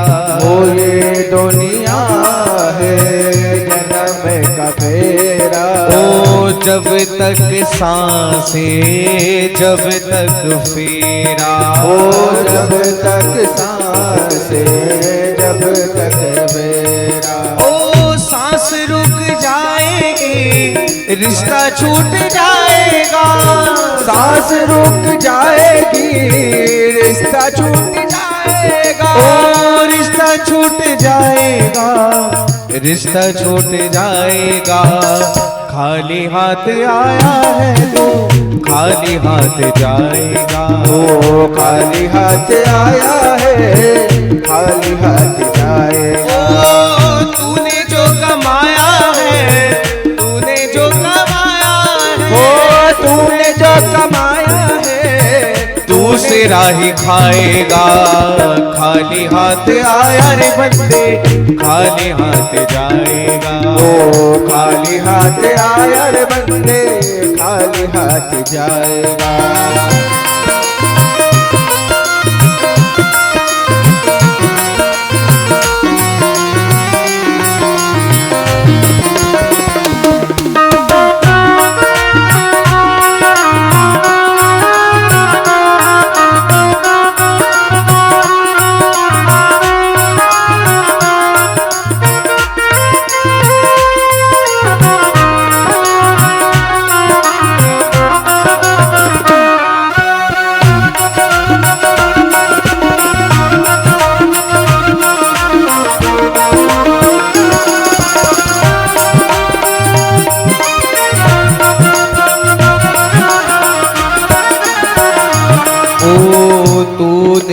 सबके जख्मों पर तूने सबके जख्मों पर ओ रखा हर समय मरहम। ओ रखा हर समय मरहम। ओ बाद मरने में तुझको बाद मरने में तुझको बाद मरने में तुझको कोई रख नहीं पाएगा। खाली हाथ आया रे बंदे खाली हाथ जाएगा। ओ खाली हाथ आया बंदे खाली हाथ जाएगा। गोविंद मेरो है गोपाल मेरो है। गोविंद मेरो है गोपाल मेरो है। श्री राधा सखी रे नंदलाल मेरो है। श्री राधा सखी रे नंदलाल मेरो है। गोविंद मेरो है गोपाल मेरो है। गोविंद मेरो है गोपाल मेरो है। ओ घनश्याम मेरो है घनश्याम मेरो है। ओ नंदलाल मेरो है। एक बार प्रेम से बोलिए जय श्री राधे। सूजी महाराज कहते हैं श्रीमद् भागवत महापुराण की कथा जीवित मनुष्य का कल्याण तो करती है, मरने के बाद कोई भूत बन जाए प्रेत बन जाए किसी अकाल मृत्यु हो जाए और वो नाना प्रकार की योनियों में भटक रहा हो और उसके निमित्त भी अगर श्रीमद् भागवत महापुराण की कथा करा दी जाए तो उसका भी उद्धार हो जाता है। संत जन कहने लगे महाराज आपने बहुत अच्छी बात बताई कि श्रीमद् भागवत महापुराण की कथा जीते जी मनुष्य का कल्याण तो करती है, मरने के बाद भूत प्रेत पिशाच यदि कोई बन जाए उसके निमित्त अगर भगवान की कथा करा दी जाए उसका भी कल्याण हो जाता है। ऐसी कोई कथा होगी, ऐसा कोई वर्णन आया है? तो सूजी महाराज कहते कि हाँ, एक बार नारद जी महाराज भ्रमण करते करते पूरे भारत में भ्रमण करते करते कलकल निनादनी मां यमुना के तट पर वृंदावन धाम में पहुंचे। वहां जाकर देखा कि महाराज एक कोई स्त्री, और वो कोई स्त्री कोई और नहीं, साक्षात भक्ति माता रुदन कर रही है और उसके पास दो रद्दे पड़े हुए बालक जिनका नाम ज्ञान और वैराग्य है, उनको देखकर रो रही है। और बहुत सारी नदियां देवी रूप में आकर के भक्ति रूपी माता को समझा रही हैं। नारद जी महाराज ने यह दृश्य देखा, दौड़ते दौड़ते गए नारद जी महाराज, देखा कि एक स्त्री रुदन कर रही है और उसके पास में दो वृद्ध पड़े हुए हैं और बहुत सारी स्त्रियां उसको समझा रही हैं, करे रो मत रो मत रो मत। नारद जी महाराज ने प्रश्न किया कि आप कौन हैं? तो भक्ति माता बोल पड़ी। भक्ति माता कहती हैं कि अहम भक्ति रीति ख्याता इमौ में तने अवगतौ उन ज्ञान वैराग्य नामानौ काल योगेन जर्जरौ। बोले मैं भक्ति हूँ और ये जो दो बालक है ना, ये जो बुजुर्ग होकर पड़े हुए हैं ना, ये कोई और नहीं है, मेरे पुत्र हैं। तो नारद जी महाराज कह लगे इसमें रुदन करने की क्या बात है? तो भक्ति माता कहती हैं कि संत जन एक बात बताइए। नारद जी महाराज बोले क्या? कि माता तो हो युवा और उसके पुत्र हो बुजुर्ग बूढ़े, तो अच्छा लगेगा? आप ही बताइए। नारद जी कहने लगे बिल्कुल अच्छा नहीं लगेगा। तो भक्ति माता कहती हैं कि मैं सारे देश में भ्रमण करते करते करते यहाँ आई, तो यमुना के किनारे जब मैंने देखा तो यहाँ आकर मैं तो युवा हो गई और मेरे दोनों पुत्र बुढ़ापे को प्राप्त हो गए। भक्ति की एक महत्ता है महाराज। भक्ति हमको करना चाहिए, लेकिन भक्ति में ज्ञान बहुत जरूरी है और वैराग्य भी जरूरी है। हम भक्ति तो खूब करते हैं, खूब भगवान का भजन करते हैं, भक्ति करते हैं खूब, लेकिन अगर ज्ञान नहीं है भक्ति में तो गड़बड़ है हमारा। इसलिए ज्ञान और वैराग्य दोनों आवश्यक है भक्ति में। तो भक्ति माता कहती हैं कि इनका बुढ़ापा दूर कैसे हो, इसको लेकर के मैं बड़ी परेशान हूं। तो नारद जी महाराज ने वेद पाठ किया, वेदांत पाठ किया और गीता पाठर मुहुर्मुहु, बार बार गीता जी का पाठ सुनाया। थोड़ी देर तो ज्ञान वैराग्य चैतन्य हो, बाद में फिर मूर्छित होकर पड़ जाए। तो चिंता बढ़ गई नारद जी महाराज को। हाथ में बीड़ा लेकर के श्रीमन नारायण नारायण हरि हरि जपते हुए पहुंच गए महाराज बद्री विशालनाथ शनकादि ऋषियों के पास। और जाकर के जैसे ही वहां पहुंचे तो शनकादि ऋषियों ने नारद जी महाराज से कहा कि कथम ब्रह्मादीन मुखा कुता चिंता तरोद्भवानो त्वरितं गम्यते कुत्र कुतस्य आगमनम तथा। अरे नारद जी महाराज, आपको देखकर तो महाराज दुखी से दुखी मनुष्य भी प्रसन्न हो जाए। कहां से आ रहे हो, कहां जा रहे हो, आपका आगमन कैसे हुआ? नारद जी महाराज कहने लगे मैं आपको ही ढूंढ रहा था महाराज, मैंने चारों तरफ भटका, मैं न जाने कहां कहां भ्रमण करते हुए जब यमुना नदी के किनारे पहुंचा तो वहां मैंने एक दृश्य देखा कि एक स्त्री दो बुजुर्ग बच्चों को देख करके रुदन कर रही है, और वो स्त्री कोई और नहीं, वो साक्षात भक्ति, और जो दो बुजुर्ग बालक है वो कोई और नहीं, वो ज्ञान और वैराग्य हैं। उनको देख करके उनके बुढ़ापे को दूर करने का मैंने बहुत प्रयास किया, लेकिन उनका बुढ़ापा दूर नहीं हो सका। अब यही जानने के लिए मैं यहाँ आया हूँ कि कौन सा ऐसा तप किया जाए, कौन सा ऐसा जप किया जाए, कौन सा ऐसा अनुष्ठान किया जाए कि उनका बुढ़ापा दूर हो। महाराज संतों में मंथन होने लगा, विचार विमर्श होने लगा कि क्या ऐसा उपाय किया जाए, क्या ऐसा साधन किया जाए कि ज्ञान वैराग्य का बुढ़ापा दूर हो जाए। सनकादि ऋषियों ने भगवान सूर्य को प्रणाम किया, और भगवान सूर्य को प्रणाम करके सनकादि ऋषि कहते हैं कि अगर नारद ज्ञान और वैराग्य के बुढ़ापे को दूर करना है तो एक ही उपाय करना होगा। बोले क्या? बोले सदा से प्या श्रीमद् भागवती कथा। बोले श्रीमद् भागवत महापुराण की कथा ज्ञान और वैराग्य को सुनाई जाए तो निश्चित रूप से इनका बुढ़ापा दूर होगा। नारद जी महाराज कहने लगे लो कर लो बात, आप भी ठहरे फक्कड़ हो, मैं भी ठहरा फक्कड़। अब महाराज मेरे पास भी कोई साधन नहीं है, आपके पास भी कोई साधन नहीं है, और बगैर साधन के भगवान की कथा हो कैसे? अरे भगवान की जब कथा होती तो साधन बनाने पड़ते नहीं पड़ते। यहाँ पे भी कथा हो रही थी तो हमारे काकू भैया और साक्षी कितने दिनों से तैयारी कर रहे थे, अब ये करना है, वो करना है, ये व्यवस्था जमाना है, टेंट वाले को बुलाना है और सबसे जाकर के बात करना है। महाराज जी से जाकर आशीर्वाद लिया तो सबसे बात करनी पड़ती है, व्यवस्था जमानी पड़ती है। गांव वालों को सबको बोला भैया कथा में आना है, ऐसे थोड़ी कथा हो जाती है। अरे घर में सत्यनारायण भगवान की कथा भी होती तो कितनी व्यवस्थाएं बनानी पड़ती हैं, जिसमें श्रीमद् भागवत महापुराण की कथा।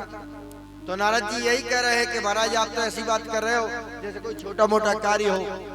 आप भी ठहरे पकड़, हम भी पहले ठहरे पकड़, ये कथा हो कहां पर। अब नारद जी महाराज सनकादि ऋषियों के साथ कहां पे हैं? बद्री विशाल में। और ज्ञान भक्ति और वैराग्य कहां पे है? यमुना नदी के तट पर वृंदावन धाम में। तो संत जन कहने लगे, सनकादि ऋषि बोले नारद जी महाराज एक काम किया जाए। बोले क्या? बोले जितना दूर हरिद्वार से बद्री विशाल है उतने ही पीछे वृंदावन धाम है। तो संत जन कहने लगे एक काम करते हैं, हम सब मिलकर के हरिद्वार के पावन तट पर चलते हैं और उस पावन तट पर थोड़ा हम नीचे उतरे और थोड़ा भक्ति ज्ञान वैराग्य को ऊपर बुलाएं। तो सनकादि ऋषि कहते हैं नारद जी से कि गंगा के किनारे एक आनंद नामक तट है, गंगा जी का तट है, उस तट पर जाकर के हम श्रीमद् भागवत महापुराण की कथा करें। और नारद जी से कहने लगे कि वहां पर एक बहुत विशाल वट वृक्ष है, ये वट वृक्ष के नीचे आपकी व्यास गादी हमारी बन जाएगी और सामने यमुना जी की जो रेत है उस रेत में सब साधु संत महात्मा बैठकर भगवान की कथा सुनेंगे।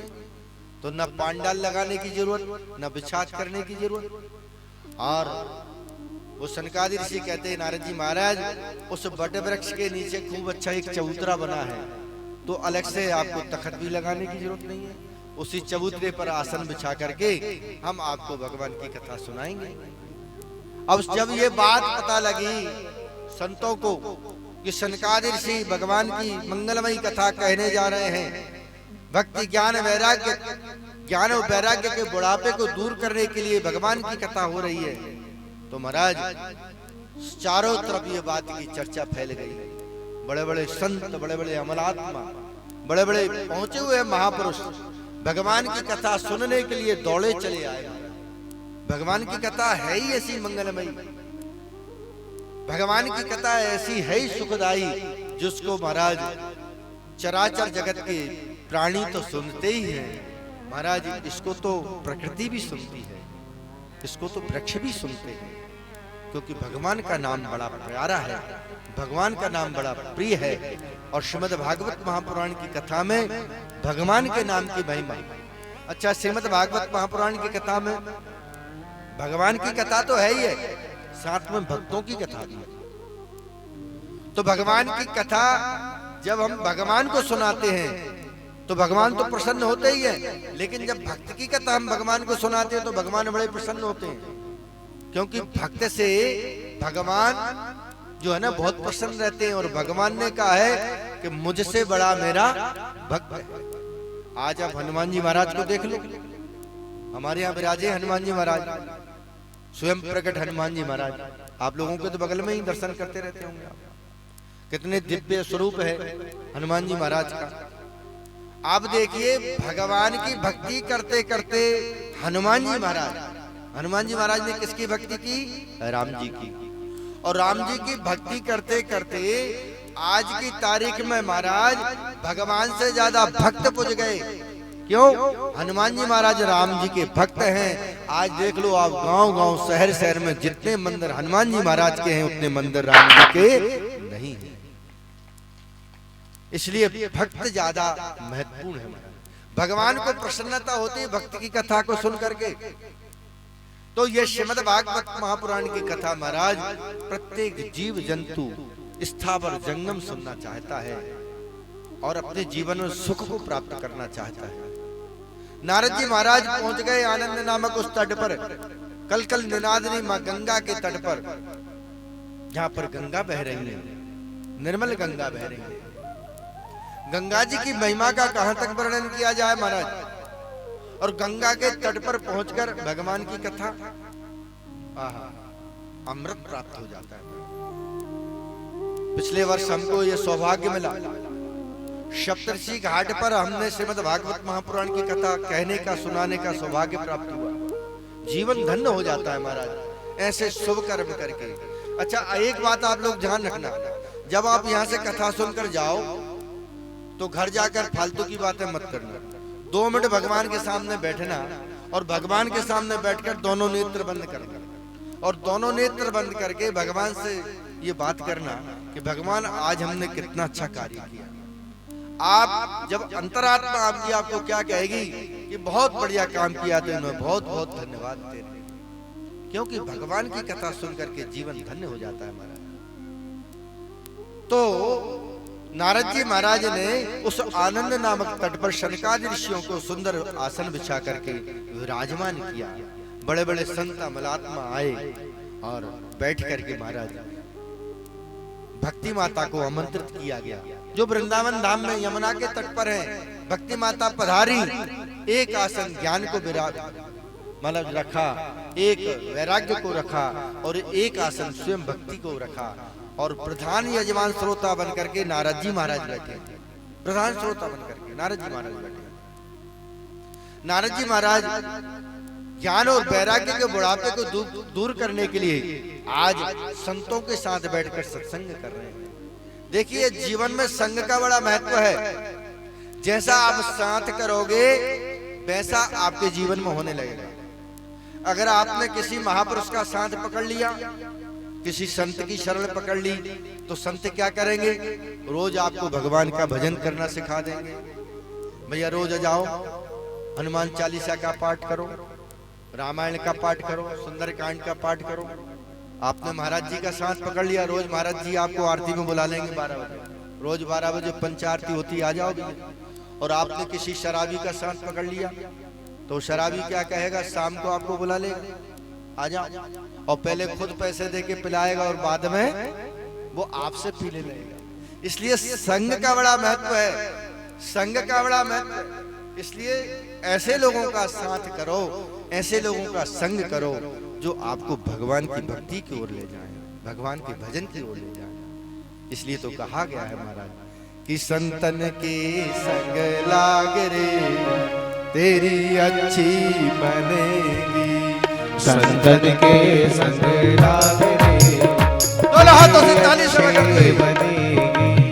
संतन के संग लाग रे तेरी अच्छी बनेगी। ओ संतन के संग लाग रे तेरी अच्छी बनेगी, अच्छी बनेगी तेरी सब सुधरेगी।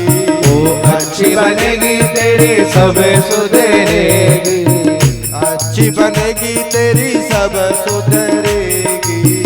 अच्छी बनेगी तेरी सब सुधरेगी। हरि सुमन में लाग रे तेरी अच्छी बनेगी। ओ संतन के संग लाग रे तेरी अच्छी बनेगी।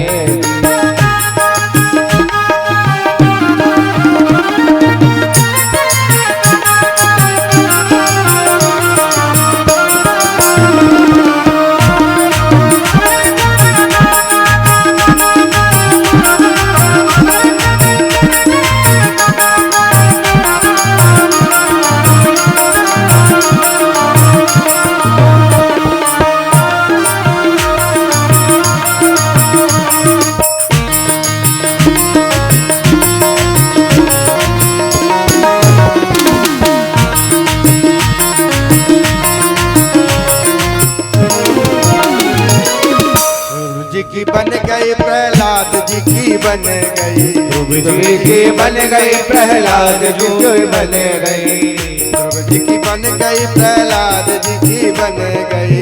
ध्रुव जी की बन गई प्रहलाद जी की बन गई। हरि सुमरन में लाग रे तेरी अच्छी बन। हरि बोल। संतन के संग लाग रे तेरी अच्छी बनेगी।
लगा हुआ है, ये मेरा है, ये मेरा, ये मेरा, ये मेरा है। तो संत क्या करते हैं, उसको बताते हैं भैया ये तेरा नहीं है, तेरा नहीं है।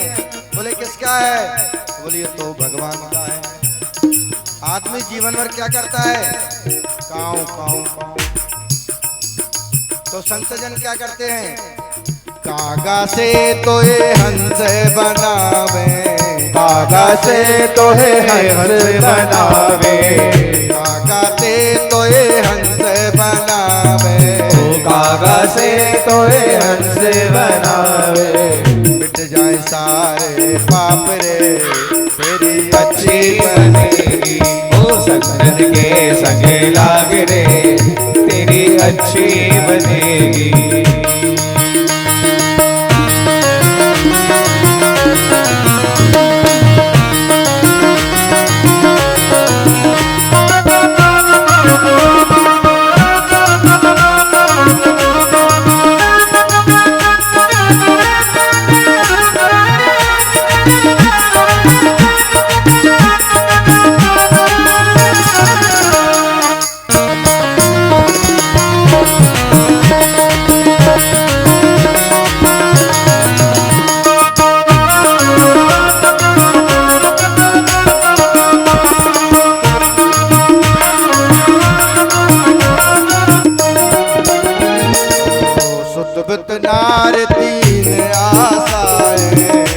विदनार दीन आशाए, सुख विदनार दीन आशाए, सुख विदनार दीन आशा के। त्याग सके तो त्याग रे तेरी अच्छी बनेगी, ओ त्याग सके तो त्याग रे तेरी अच्छी बनेगी।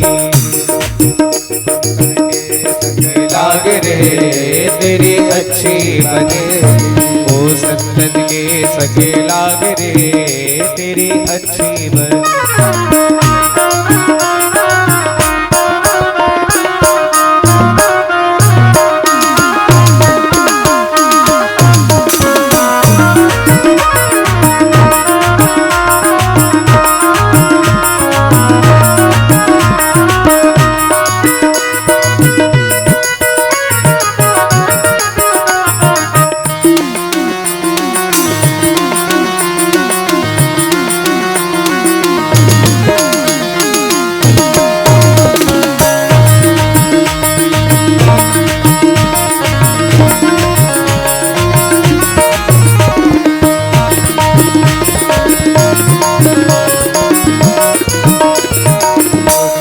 कबीर सुनो भाई साधो, कहते कबीर सुनो भाई साधु, कहते कबीरा सुनो भाई साधो, कहते कबीरा सुनो भाई साधु।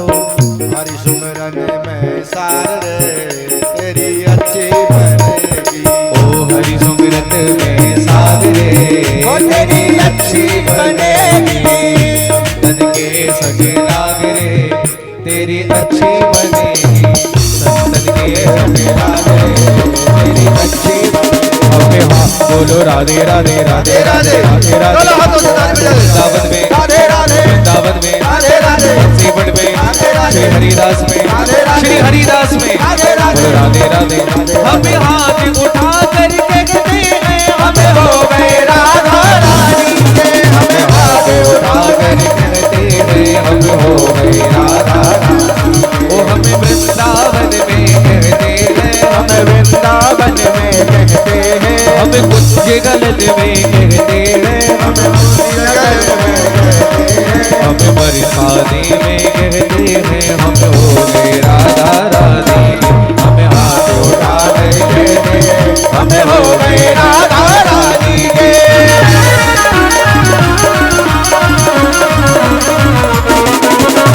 बोली बाकी बिहारी लाल की जय। एक बार प्रेम से बोली जय श्री राधे। नारद जी महाराज प्रधान श्रोता बनकर बैठे हैं, श्रीमद् भागवत महापुराण के महात्मा का वर्णन किया।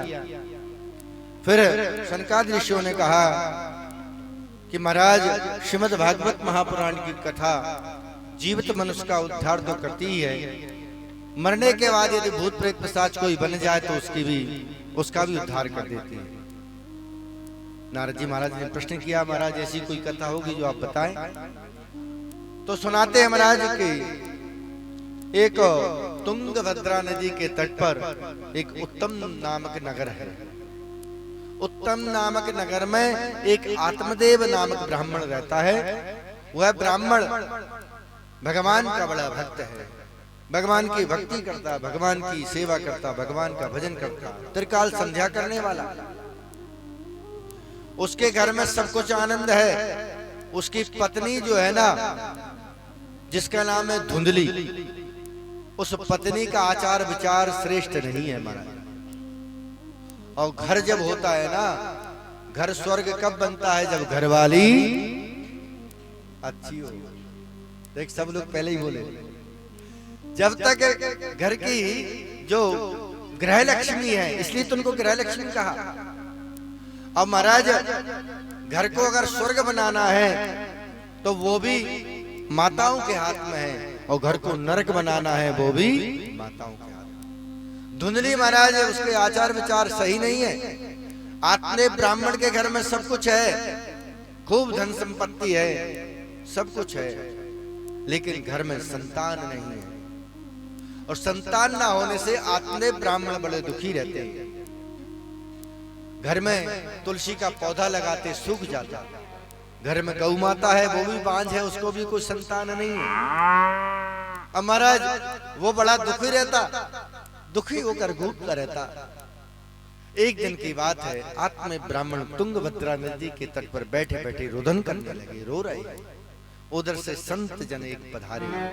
संत जी ने देखा एक ब्राह्मण रो रहा है। और ये जो संत होते हैं ना, ये बड़े परमार्थी होते हैं। ये दूसरों का दुख जो है ना दूर करते हैं, और उस दुख का बहुत सारा हिस्सा स्वयं के लिए अपने लिए ले लेते हैं।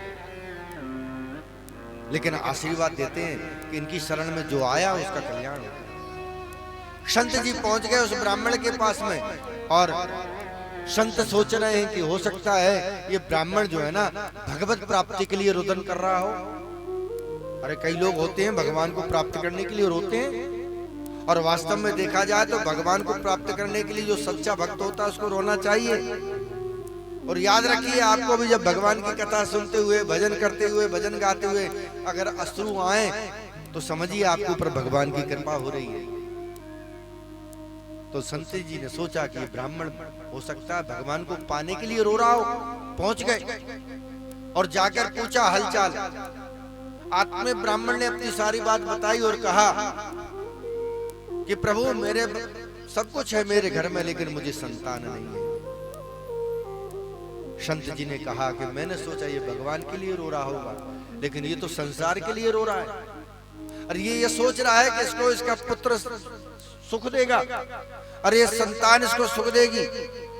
लेकिन संत जी ने नेत्र बंद करके देखा और कहने लगे कि आत्मदेव ब्राह्मण, मैं तुम्हें बताता हूं, तुमको एक जन्म में नहीं, आने वाले 7 जन्मों तक तुमको पुत्र सुख नहीं है। काहे को तुम पुत्र के चक्कर में पड़े हो? लेकिन आत्मदेव ब्राह्मण ने कहा कि नहीं महाराज, अगर आप मुझे ये वरदान नहीं दोगे कि मुझे संतान हो, पुत्र हो, तो मैं अभी इस जल में डूबकर मर जाऊंगा। हठ कर लिया। अब संत के बड़ी विषम परिस्थिति बन गई, धर्म संकट हो गया संत जी ने सोचा कि मैं इसको अगर नहीं आशीर्वाद देता हूं तो ये मर जाएगा, तो इसकी हत्या का पाप मेरे सर आएगा। तो महाराज ने क्या किया, संत जी ने एक फल दिया और कहा ये फल ले जाकर तुम अपनी पत्नी को खिला देना, तुम्हारे यहाँ एक सुंदर पुत्र होगा। अब महाराज आत्मे ब्राह्मण बड़ा प्रसन्न हुआ और प्रसन्न होकर घर आया और घर में आकर के अपनी उस पत्नी को फल देने लगा। और धुंधली से कहा कि सुनो, बोले हाँ, बोले ये तुम फल खा लो, तुम्हारे एक पुत्र होगा, संतान होगी। और धुंधली ने मालूम है फल लेकर के अपने माथे पर पटक लिया और कहने लगे हे भगवान, अब मैं इस फल को खाऊंगी और खाने के बाद में फिर मुझे 9 महीने का वो कष्ट भोगने पड़ेगा। नहीं नहीं, नहीं मैं ये फल नहीं खाऊंगी। और उसी समय संयोगवश उसकी बहन आई हुई थी। अपनी बहन से कहने लगी, देख बहना, मैं क्या बताऊं, मैं गर्भवती नहीं होना चाहती, मैं वो कष्ट भोगना नहीं चाहती, मैं ये फल खाना नहीं चाहती। उसकी बहन कहने लगी, चिंता मत कर बहन। बोले क्या करना है? बोले चिंता मत कर, अभी मैं गर्भवती हूं और एक काम कर। बोले क्या? तू बहुत सारा पैसा मुझको दे देना और तू मेरे साथ मेरे गांव चल और 9 महीने बाद मेरे गर्भ से जो बालक होगा उसको लेके आ जाना और यहाँ कह देना कि मुझे पुत्र हो गया। पर धुंधली कहने लगी, बहन इस फल का हम क्या करें? तो उसकी बहन कहने लगी, एक काम करो, ये फल गाय को खिला दो, हमारे घर में जो गौ माता है ना उसको ये फल खिला दो। तो दोनों ने मिलकर महाराज वो फल गौ माता को खिला दिया और धुंधली अपनी बहन के साथ अपने उसके गांव चली गई। और 9 महीने बाद महाराज वहां से लौटी तो एक बालक को लेकर आई और इधर महाराज चमत्कार हुआ, जो गाय को फल खिलाया था उसको भी एक पुत्र पैदा हुआ, एक बेटा पैदा हुआ। और वो कोई ऐसा वैसा नहीं, उसका पूरा शरीर तो महाराज मनुष्य का, लेकिन केवल कान उसके गौ जैसे, इसलिए उसका नामकरण आत्म ब्राह्मण ने रखा गौकर्ण। और धुंधली ने कह दिया कि ये मेरा पुत्र है, इसलिए इसका नामकरण मैं करूंगी, तुम नहीं करोगे। आत्म ब्राह्मण को डांट के बोल दिया।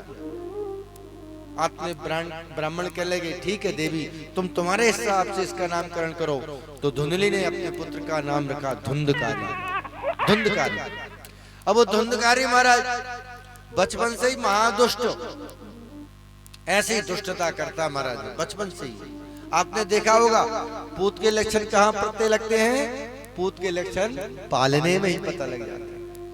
और महाराज उसने क्या किया, बचपन से ही बच्चों को मारना, पीटना, धक्का देना, गड़बड़ करना। और देखते ही देखते महाराज वो धुंधकारी थोड़ा बड़ा हो गया। अब तो महाराज और वो दुष्टता करने लगा, बड़ी दुष्टता करने लगा। जब बहुत दुष्टता करने लगा तो आत्मदेव ब्राह्मण को बड़ी गिलानी होने लगी, बड़ा दुख होने लगा। आत्मदेव ब्राह्मण मन में सोचते कि देखो, मैं ब्राह्मण परिवार में मेरा जन्म हुआ है, मेरे घर में कितने अच्छे अच्छे संस्कार होना चाहिए, लेकिन ये धुंधकारी ये दुष्कर्मों में तल्लीन हो गया। अब तो महाराज ने जुआ खेलना शुरू कर दिया और धीरे धीरे महाराज ने शराब पीना शुरू कर दिया। और जब शराब पीना शुरू कर दिया तो महाराज उसकी बुद्धि और विकृत होने लगी, और दुष्टता करने लगा, और दुष्टता करने लगा। अब तो महाराज क्या हुआ, आत्म ब्राह्मण और दुखी रहने लगे। एक दिन की बात है, इधर जो गौ का पुत्र हुआ था उसका नाम गौकर्ण रखा। वो गौपुत्र बचपन से ही भगवान का परम भक्त, भगवान की भक्ति करता, भगवान का भजन करता, दान करता, पुण्य करता, तीर्थ यात्रा करता। तीर्थ यात्रा से लौटा गौकर्ण, आकर के उसने आत्मदेव ब्राह्मण से उसका संवाद हुआ और आत्मदेव ब्राह्मण से कहने लगा, गौकर्ण के पिताजी आप बड़े दुखी हो, क्या बात है?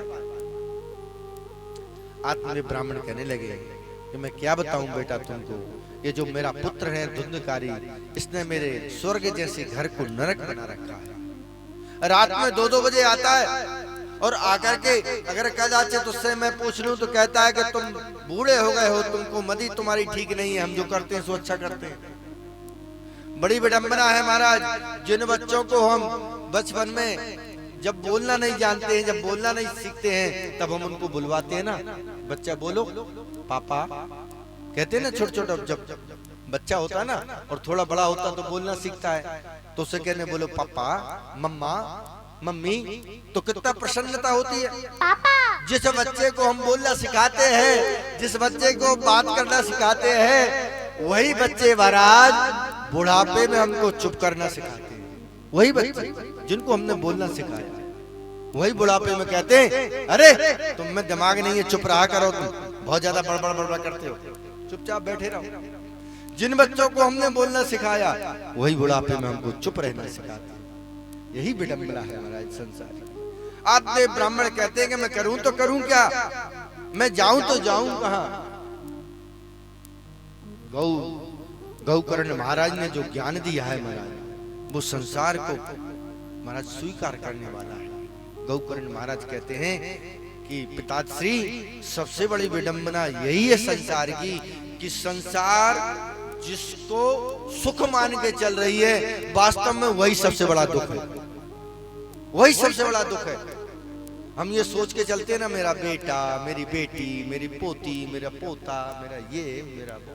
और याद रखिए, आपको सबसे ज्यादा कष्ट देने वाला, सबसे ज्यादा हितैषी आपका होगा तो वही होगा। और सुख देने वाला कौन है? बोले सुख देने वाला मेरा गोविंद है। अगर इसका तुमने हाथ पकड़ लिया तो कहीं आप दुखी रहने वाले नहीं हो महाराज, कहीं दुखी रहने वाले नहीं। लेकिन हम क्या करते हैं? परमात्मा का हाथ छोड़कर संसार का हाथ पकड़ते हैं, संसार की ओर देखते हैं। इसलिए तो शास्त्र कहते हैं कि आशा एक राम जी से दूजी आशा छोड़ दे, नाता एक राम जी से सारे नाते तो। अगर नाता रखना है तो परमात्मा से रखो। सच्चा नातेदार अगर आपको रिश्तेदार है तो भगवान है। क्योंकि जब आदमी मरता है तो किसके पास जाता है? भोलेनाथ बैठे हैं शमशान में, वो कहते हैं बेटा अभी तू जितनी उछल कूद करना है कर ले, और मरने के बाद कहाँ आएगा? बोले मेरे ही पास आएगा।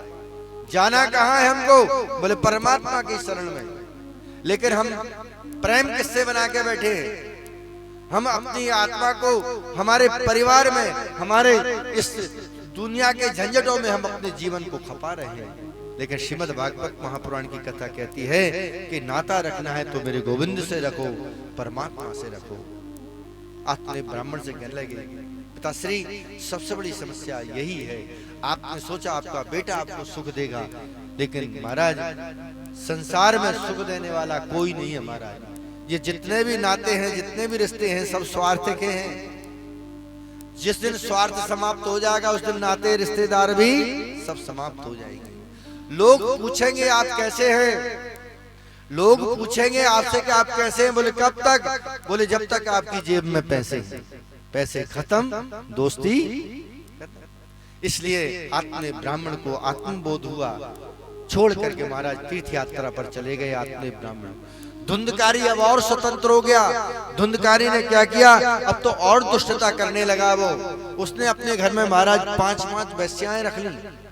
अपनी माता की मृत्यु हो गई, माता की मृत्यु हो गई, स्वतंत्र हो गया और धुंधकारी महाराज 5 वेश्याओं के साथ रहने लगा। और एक दिन की बात है, किसी राजा के राज्य में उसने बहुत बड़ा डांका डाला और बहुत सारा धन लेकर आया। उन 5 वेश्याओं ने देखा कि अरे ये तो राजा का धन चुरा कर आया है, हो ना हो राजा के दूत जो है ना हमारे तक पहुंच जाएंगे तो ये तो पकड़ा ही जाएगा, हम भी साथ में पकड़े जाएंगे। तो क्यों ना हम एक काम करें। 5 वेश्याओं ने सोचा कि हम एक काम करें। बोले क्या? इसको हम मार दें और जो धन है ना हम बराबर समभाग में बांट करके चली जाएंगे। तो महाराज उन 5 वेश्याओं ने क्या किया? उस धुंधकारी को पकड़ लिया। एक ने हाथ पकड़े, एक ने पैर पकड़े, एक छाती पर बैठ गई और उसका गला दबाने लगी, लेकिन मरता नहीं महाराज। एक चली तो कपड़ा लेकर आई, जलाकर मुंह में ठूस दिया और महाराज धुंधकारी की मृत्यु हो गई, मर गया धुंधकारी। मरने के बाद अकाल मृत्यु उसकी हुई, उसकी मुक्ति नहीं हुई, प्रेत बनकर वो वहीं डोलने लगा। इधर गौकर्ण महाराज तीर्थ यात्रा से लौटे और लौट करके आकर देखा कि आत्म ब्राह्मण कहीं तीर्थ यात्रा पर चले गए, धुंधली की मृत्यु हो गई। उस भवन में बैठकर भगवान भुवन भास्कर का स्मरण करने लगे, पूजन करने लगे, संध्या करने लगे, नित्य कर्म करने लगे। उसी समय महाराज वो धुंधकारी जो प्रेत बना हुआ है, कभी भैंसा बन के आ जाता है, कभी कबूतर बन के आ जाता है, कभी कौआ बन के आ जाता है, नाना प्रकार के वेश धारण कर रहा है। तो महाराज जैसे ही नाना प्रकार के वेश धारण किए तो गौकर्ण महाराज ने हाथ में जल लिया, गायत्री मंत्र बोल करके उसके ऊपर छोड़ा तो महाराज वो बोलने लगा। और बोलने के बाद में कहने लगा, गौकर्ण महाराज ने पूछा तुम कौन हो बताओ। तो वो धुंधकारी कहने लगा कि अहम भ्राता त्वदीयोस्मि धुंधकारी नामतः स्वकीयेनैव दोषेण ब्राह्मणत्वं नासितं मया। अरे भाई जी मैं आपका भाई धुंधकारी, अरे मुझे पहचानो, मैं धुंधकारी। अहम भ्रातम तुदीयोस्मि धुंधकारी नामतः, मैं धुंधकारी हूँ और मैंने अपने किए हुए कुकर्मों के कारण ये प्रेत योनि प्राप्त की। भाई साहब ऐसा कोई उपाय करो, इस प्रेत योनि से मुझे मुक्ति मिले। गौकर्ण महाराज ने भुवन भास्कर भगवान सूर्य नारायण से प्रार्थना की। सूर्य भगवान ने आकाशवाणी की, श्रीमद् भागवत महापुराण की कथा यदि धुंधकारी को सुनाई जाए तो इसका निश्चित रूप से उद्धार हो जाएगा। गौकर्ण महाराज ने धुंधकारी के निमित्त श्रीमद् भागवत महापुराण की कथा श्रवण कराई। सप्ताह पर्यंत कथा सुनने के बाद में धुंधकारी महाराज एक सुंदर रूप लेकर प्रकट हो गया। 7 दिन की कथा सुन करके प्रेत योनि से उसकी मुक्ति हो गई और सुंदर स्वरूप लेकर के भगवान का विमान आया। विमान में आरूढ़ होकर जाने लगा और विमान में बैठ करके धुंधकारी अपने लोक को चला गया। श्रीमद् भागवत महापुराण की कथा जो हम आज से 7 दिन तक सुनेंगे, उसके महात्म्य में वर्णन आया है कि भगवान की कथा सुन करके अपने जीवन को हम धन्य कर ही सकते हैं। जीते जी मनुष्य का उद्धार तो होता ही है। जितने भी लोग मर जाते हैं, मरने के बाद भूत प्रेत पिशाच बन जाते हैं, उनके निमित्त भी अगर भगवान की कथा कर दी जाए, करा दी जाए तो उनका भी उद्धार हो जाता है। जीवन में अगर किसी के कोई कष्ट है, संकट है, कोई अभाव है, तो भगवान की कथा बिल्कुल नियम रूप से सुनिए, नियमित रूप से सुनिए। भगवान की कथा सुन करके अपने जीवन को धन्य बनाइए। ये दिव्य समय, ये दिव्य योग संयोग बना हुआ है। हम सब यहाँ पर मिलकर भगवान की मंगलमयी कथा सुनेंगे। भगवान की कथा सुनने के कुछ नियम है, वो मैं आपको बता दूं। भगवान की कथा सुनने का एक नियम है कि हो सके तो एक समय भोजन करके सुने, हो सके तो फलाहार करके कथा सुने, हो सके तो 2 समय भोजन करके सुने कथा, और उस समय तो अगर ज्यादा भूख लगती है तो 5 बार भी भोजन करो, लेकिन कथा जरूर, कथा सुनना जरूरी है। कथम, क्योंकि ऐसा फलाहार भी नहीं करो महाराज जिससे पेट गड़बड़ हो जाए। ऐसी सुंदर सुंदर कथा हम लोग यहाँ पर सुनेंगे। और कथा सुनने की एक और विधि मैं आपको बता दूं। कथा शुरू होने के 15 मिनट पहले आकर के पांडाल में बैठना है, और कथा में खाली हाथ आना नहीं है, और कथा से खाली हाथ जाना नहीं है। भगवान के सामने और गुरु के सामने कभी खाली हाथ नहीं जाना चाहिए। आप कुछ नहीं तो तुलसी पत्र लेकर आइए, एक पुष्प लेकर आइए, भगवान को चढ़ाइए और भगवान की कथा सुनिए। भगवान की कथा सुनने से गंगा आदि तीर्थों के स्नान का फल प्राप्त होता है, अश्वमेध यज्ञ के समान फल प्राप्त होता है, निर्धन धनी हो जाता है, बंधन से युक्त मनुष्य बंधन से मुक्त हो जाता है। और जो मनोकामना लेकर आप कोई भी मनोकामना लेकर यहाँ पर बैठकर की कथा सुनिए, मैं आपको ये गारंटी देता हूँ, मेरे गोविंद आपकी मनोकामना सुनिश्चित पूर्ण करेंगे, आपका जीवन सुखमय बना देंगे। ये मेरी गारंटी है। भगवान की मंगलमय कथा अब हम कल ठीक 4 बजे श्रवण करेंगे। आइए अब हम सब लोग मिलकर के मंगलमयी आरती करेंगे। आरती के बाद सब लोग प्रसाद लेकर जाएंगे। एक सुंदर भजन सुन करके हम भगवान की मंगलमयी आरती करेंगे। ओ मीठे रस से भरियो जी राधा रानी लागे, महारानी लागे, रे मन खारो खारो यमुना जी रो पानी लागे। मीठे रस से भरियो जी राधा रानी लागे, महारानी लागे, रे मन खारो खारो यमुना जी रो पानी लागे। राधे राधे हो राधे, राधे राधे राधे हो राधे। अच्छा, यहाँ पर डांस करना किस किस को आता है? डांस करना तो प्रभु के दरबार में कौन कौन नृत्य करेगा? हाथ ऊपर करे। जो इनके दरबार में डांस कर लेगा ना, वो कभी भी किसी के दरबार में नहीं डांस करेगा। तो कौन कौन डांस, आप लोग लाइव चल रहे हैं पूरे इंडिया में, तो कौन कौन डांस करेगा आपके गांव के लिए? तो खड़े हो जाए, जल्दी से सारे खड़े हो जाए, बोलो 1 2 3 4। जय श्री राधे।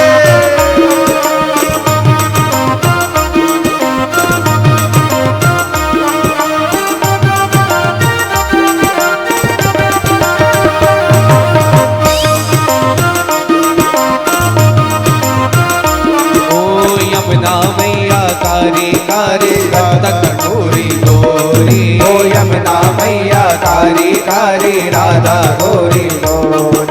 अरे वृंदावन में धूम मचावे, वृंदावन में धूम मचावे, बरसाने की छोरी ब्रज धाम लो सखी तो बड़े रानी लागे, बड़े रानी लागे।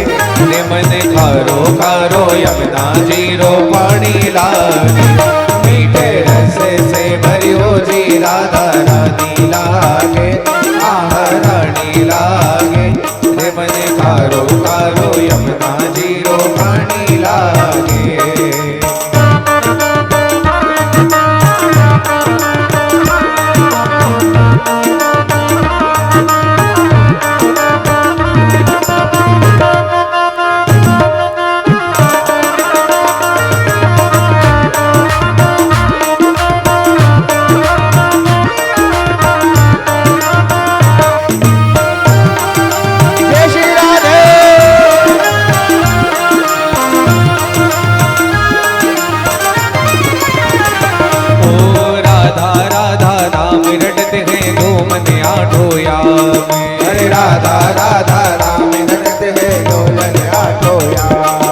सबकी बाधा दूर करते हैं राधा राधा नाम, हो सबकी बाधा दूर करते हैं राधा राधा नाम। ओ रूप रंगे की छबीली, रूप रंगे की छबीली, बटे रानी लागे, बटे रानी लागे। रे मन खारो खारो यमुना जीरो। ये 5-6 लोग ही खुश हैं और कोई खुश नहीं है, हाथ ऊपर करें। ये कथा आपके ग्राम के लिए हो रही है, खुशियों का है, हाथ ऊपर करें सारे लोग मिलकर और जोर से बोले राधे राधे और कहें अरे राधे राधे रटो चले आएंगे बिहारी, राधे राधे रटो चले आएंगे बिहारी, आएंगे बिहारी चले आएंगे बिहारी, आएंगे बिहारी चले आएंगे बिहारी। अरे राधे राधे श्री राधे राधे राधे श्री राधे राधे राधे रटो चले आएंगे बिहारी, राधे राधे रटो चले आएंगे बिहारी।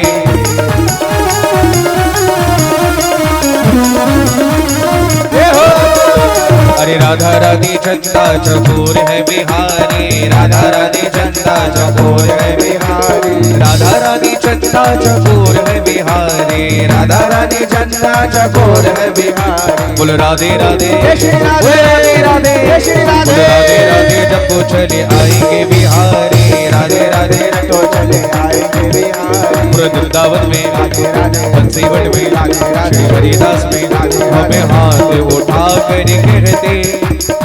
एक बार दोनों हाथ ऊपर कर ले, अंतिम दौर में सारे लोग मिलकर तालियों की आवाज आना चाहिए। हमें हाथ उठा कर कहते हैं हमें हो गए राधा रानी, हमें हाथ उठा कर कहते हैं हमें हो गए राधा रानी, ओ हमें हो गए राधा रानी, हमें हो गए राधा रानी, ओ हमें हो गए राधा रानी। एक बार प्रेम से बोलिए जय श्री राधे। जय श्री राधे। कल के लिए सूचना सुन लीजिए, कल ठीक 1 बजे भगवान की मंगलमयी कथा प्रारंभ हो जाएगी। तो आप सबको कितने बजे आना है? 12:30 बजे, ऐसा नहीं 1:30 बजे आओ आप लोग। कितने बजे कथा होगी? कितने बजे आना है? 12:30 बजे। तो कल आप लोग सभी लोग ज्यादा से ज्यादा संख्या में पधारें और बहुत आनंद से कल भगवान की बहुत सुंदर सुंदर कथाएं हैं। आइए अब हम सब आरती को प्रवेश करते हैं। और एक बार हमारे गुरुजी के लिए जोरदार तालियां। और देखिए ये कथा लाइव चल रही है आचार्य कृष्ण मोहन शर्मा जी के चैनल में। आप लोग खुद भी देखिए, अपने परिवार को दिखाइए। आचार्य श्री कृष्ण मोहन जी शर्मा जी महाराज, हाँ, उनकी कथा चल रही है तो कृपया करके देखें। सभी से अनुरोध है कि सभी के लिए आरती के लिए सभी भक्तजन अपने अपने स्थान पर खड़े हो जाएं। ओम चंद्रमा मनसो जात दक्षोः सूर्यो जायत श्रोत्राद्वायश्च प्राणश्च मुखादग्निरजायतः। श्री बांके बिहारी तेरी आरती गाओ, श्री बांके बिहारी तेरी आरती गाओ, श्री कुंज बिहारी तेरी आरती गाओ, श्री कुंज बिहारी तेरी आरती गाओ। ओ आरती गाओ प्यारे आपको मनाओ,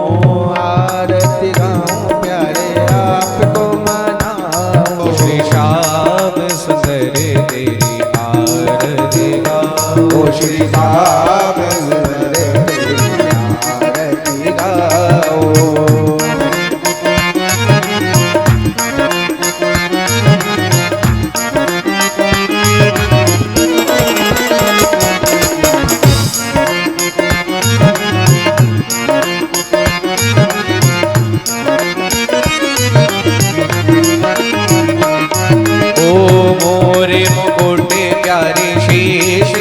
सोए ओ मोरे मुकुट प्यारे शीश पे सोए। ओ प्यारी बंसी मेरो मन मोहे। ओ प्यारी बंसी मेरो मन मोहे। हरि देख छवि बलिहारी में जाओ। श्री के बिहारी तेरी आरती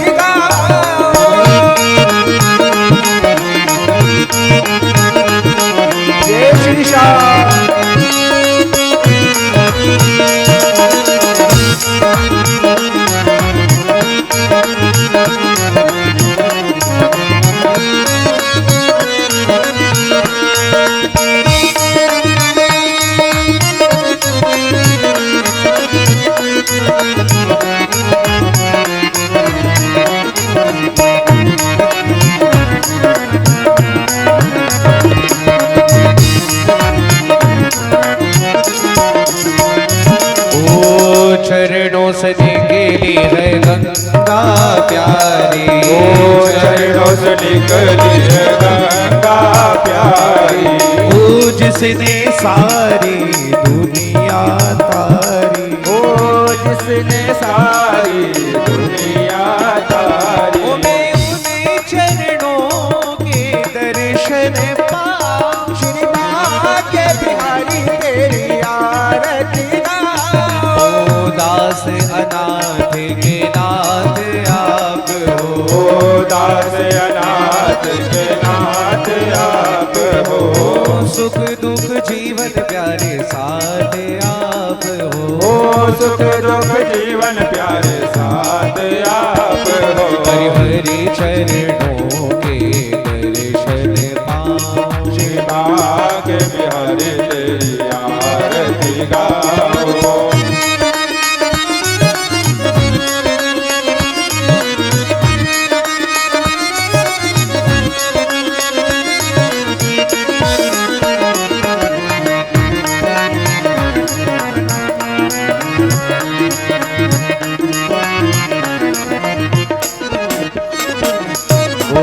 श्री हरिदास के प्यारे तुम हो। श्री हरिदास के प्यारे तुम हो। मेरे मोहन जीवन धन हो। मेरे मोहन जीवन धन हो। हरि देख युगल छवि बल बल जाओ। श्री के बिहारी तेरी आरती गाओ। पूर्णौरम करुणावतारम संसार सारम भुजगेन्द्रहारम। ओ सदा वसंतम हृदयारविंदे भवं भवानी सहितं नमामि। कारिमाला दुर्गालिकायै कृपालिमाला चंद्रशेखराय दिगंबराय च दिगंबराय नमः शिवाय। ओम नमः शिवाय। ओ तुमेव माता च पिता तुमेव तुमेव बंधु च सखा तुमेव तुमेव विद्या द्रविणं तुमेव तुमेव शरणं। हरे राम राम राम सीता राम राम राम हरे राम राम राम सीता राम राम। जय जय राजा राजा राम सीता राम जय जय राम। जय जय राजा राजा राम सीता राम जय जय राम। ओ जय जय राम राम राम सीता राम राम राम। जय जय राम राम राम सीता राम राम राम। ओ जय जय राजा राजा राम सीता राम जय जय राम। जय जय राजा राजा राम सीता राम राम। सियावर रामचंद्र की जय जय। बोलो भाई कृष्ण लला की जय जय। बोलो भाई अपने गुरुवर की जय जय। बोलो भाई आज की आनंद की जय। समर्पयामि नमो नमः। जलेन शीतलीकरणं देवाय वन्दनम् आत्माय वन्दनम् श्री भगवते श्याम बालकृष्ण देवताभ्यो नमो नमः। आरतिक्यं समर्पयामि हस्ते अक्षत पुष्पं गृहीत्वा मंगल मंत्र पुष्पांजलि। फूल ले लेंगे हाथ में। हाँ। हस्ते नीचे दे। हरिः ओम मा ओम जग्नेन जग्नमय जन्त देवायतानि धर्माणि प्रथमान्यादन्नादेहनागं महिमानः सचन्त्र यत्र पूर्वे साध्याः सन्ति देवः ओम विश्वतचक्षुरुतो विश्वतो मुखो विश्वतो बाहुरुतो विश्वतस्पातो शम्बाहुव्यां धामदितन्पदर्देद्यावा भूमि जनयन्ते वैकः ओम एकदन्ताय विद्महे वक्रतुण्डाय धीमहि तन्नो दन्ति प्रचोदयात् ओम गणेशम्बिकायै च विद्महे कर्मसिद्ध्यै च धीमहि तन्नो गौरी प्रचोदयात् ओम अंजनीनंदनाय विद्महे वायुपुत्राय धीमहि तन्नो हनुमत् प्रचोदयात्।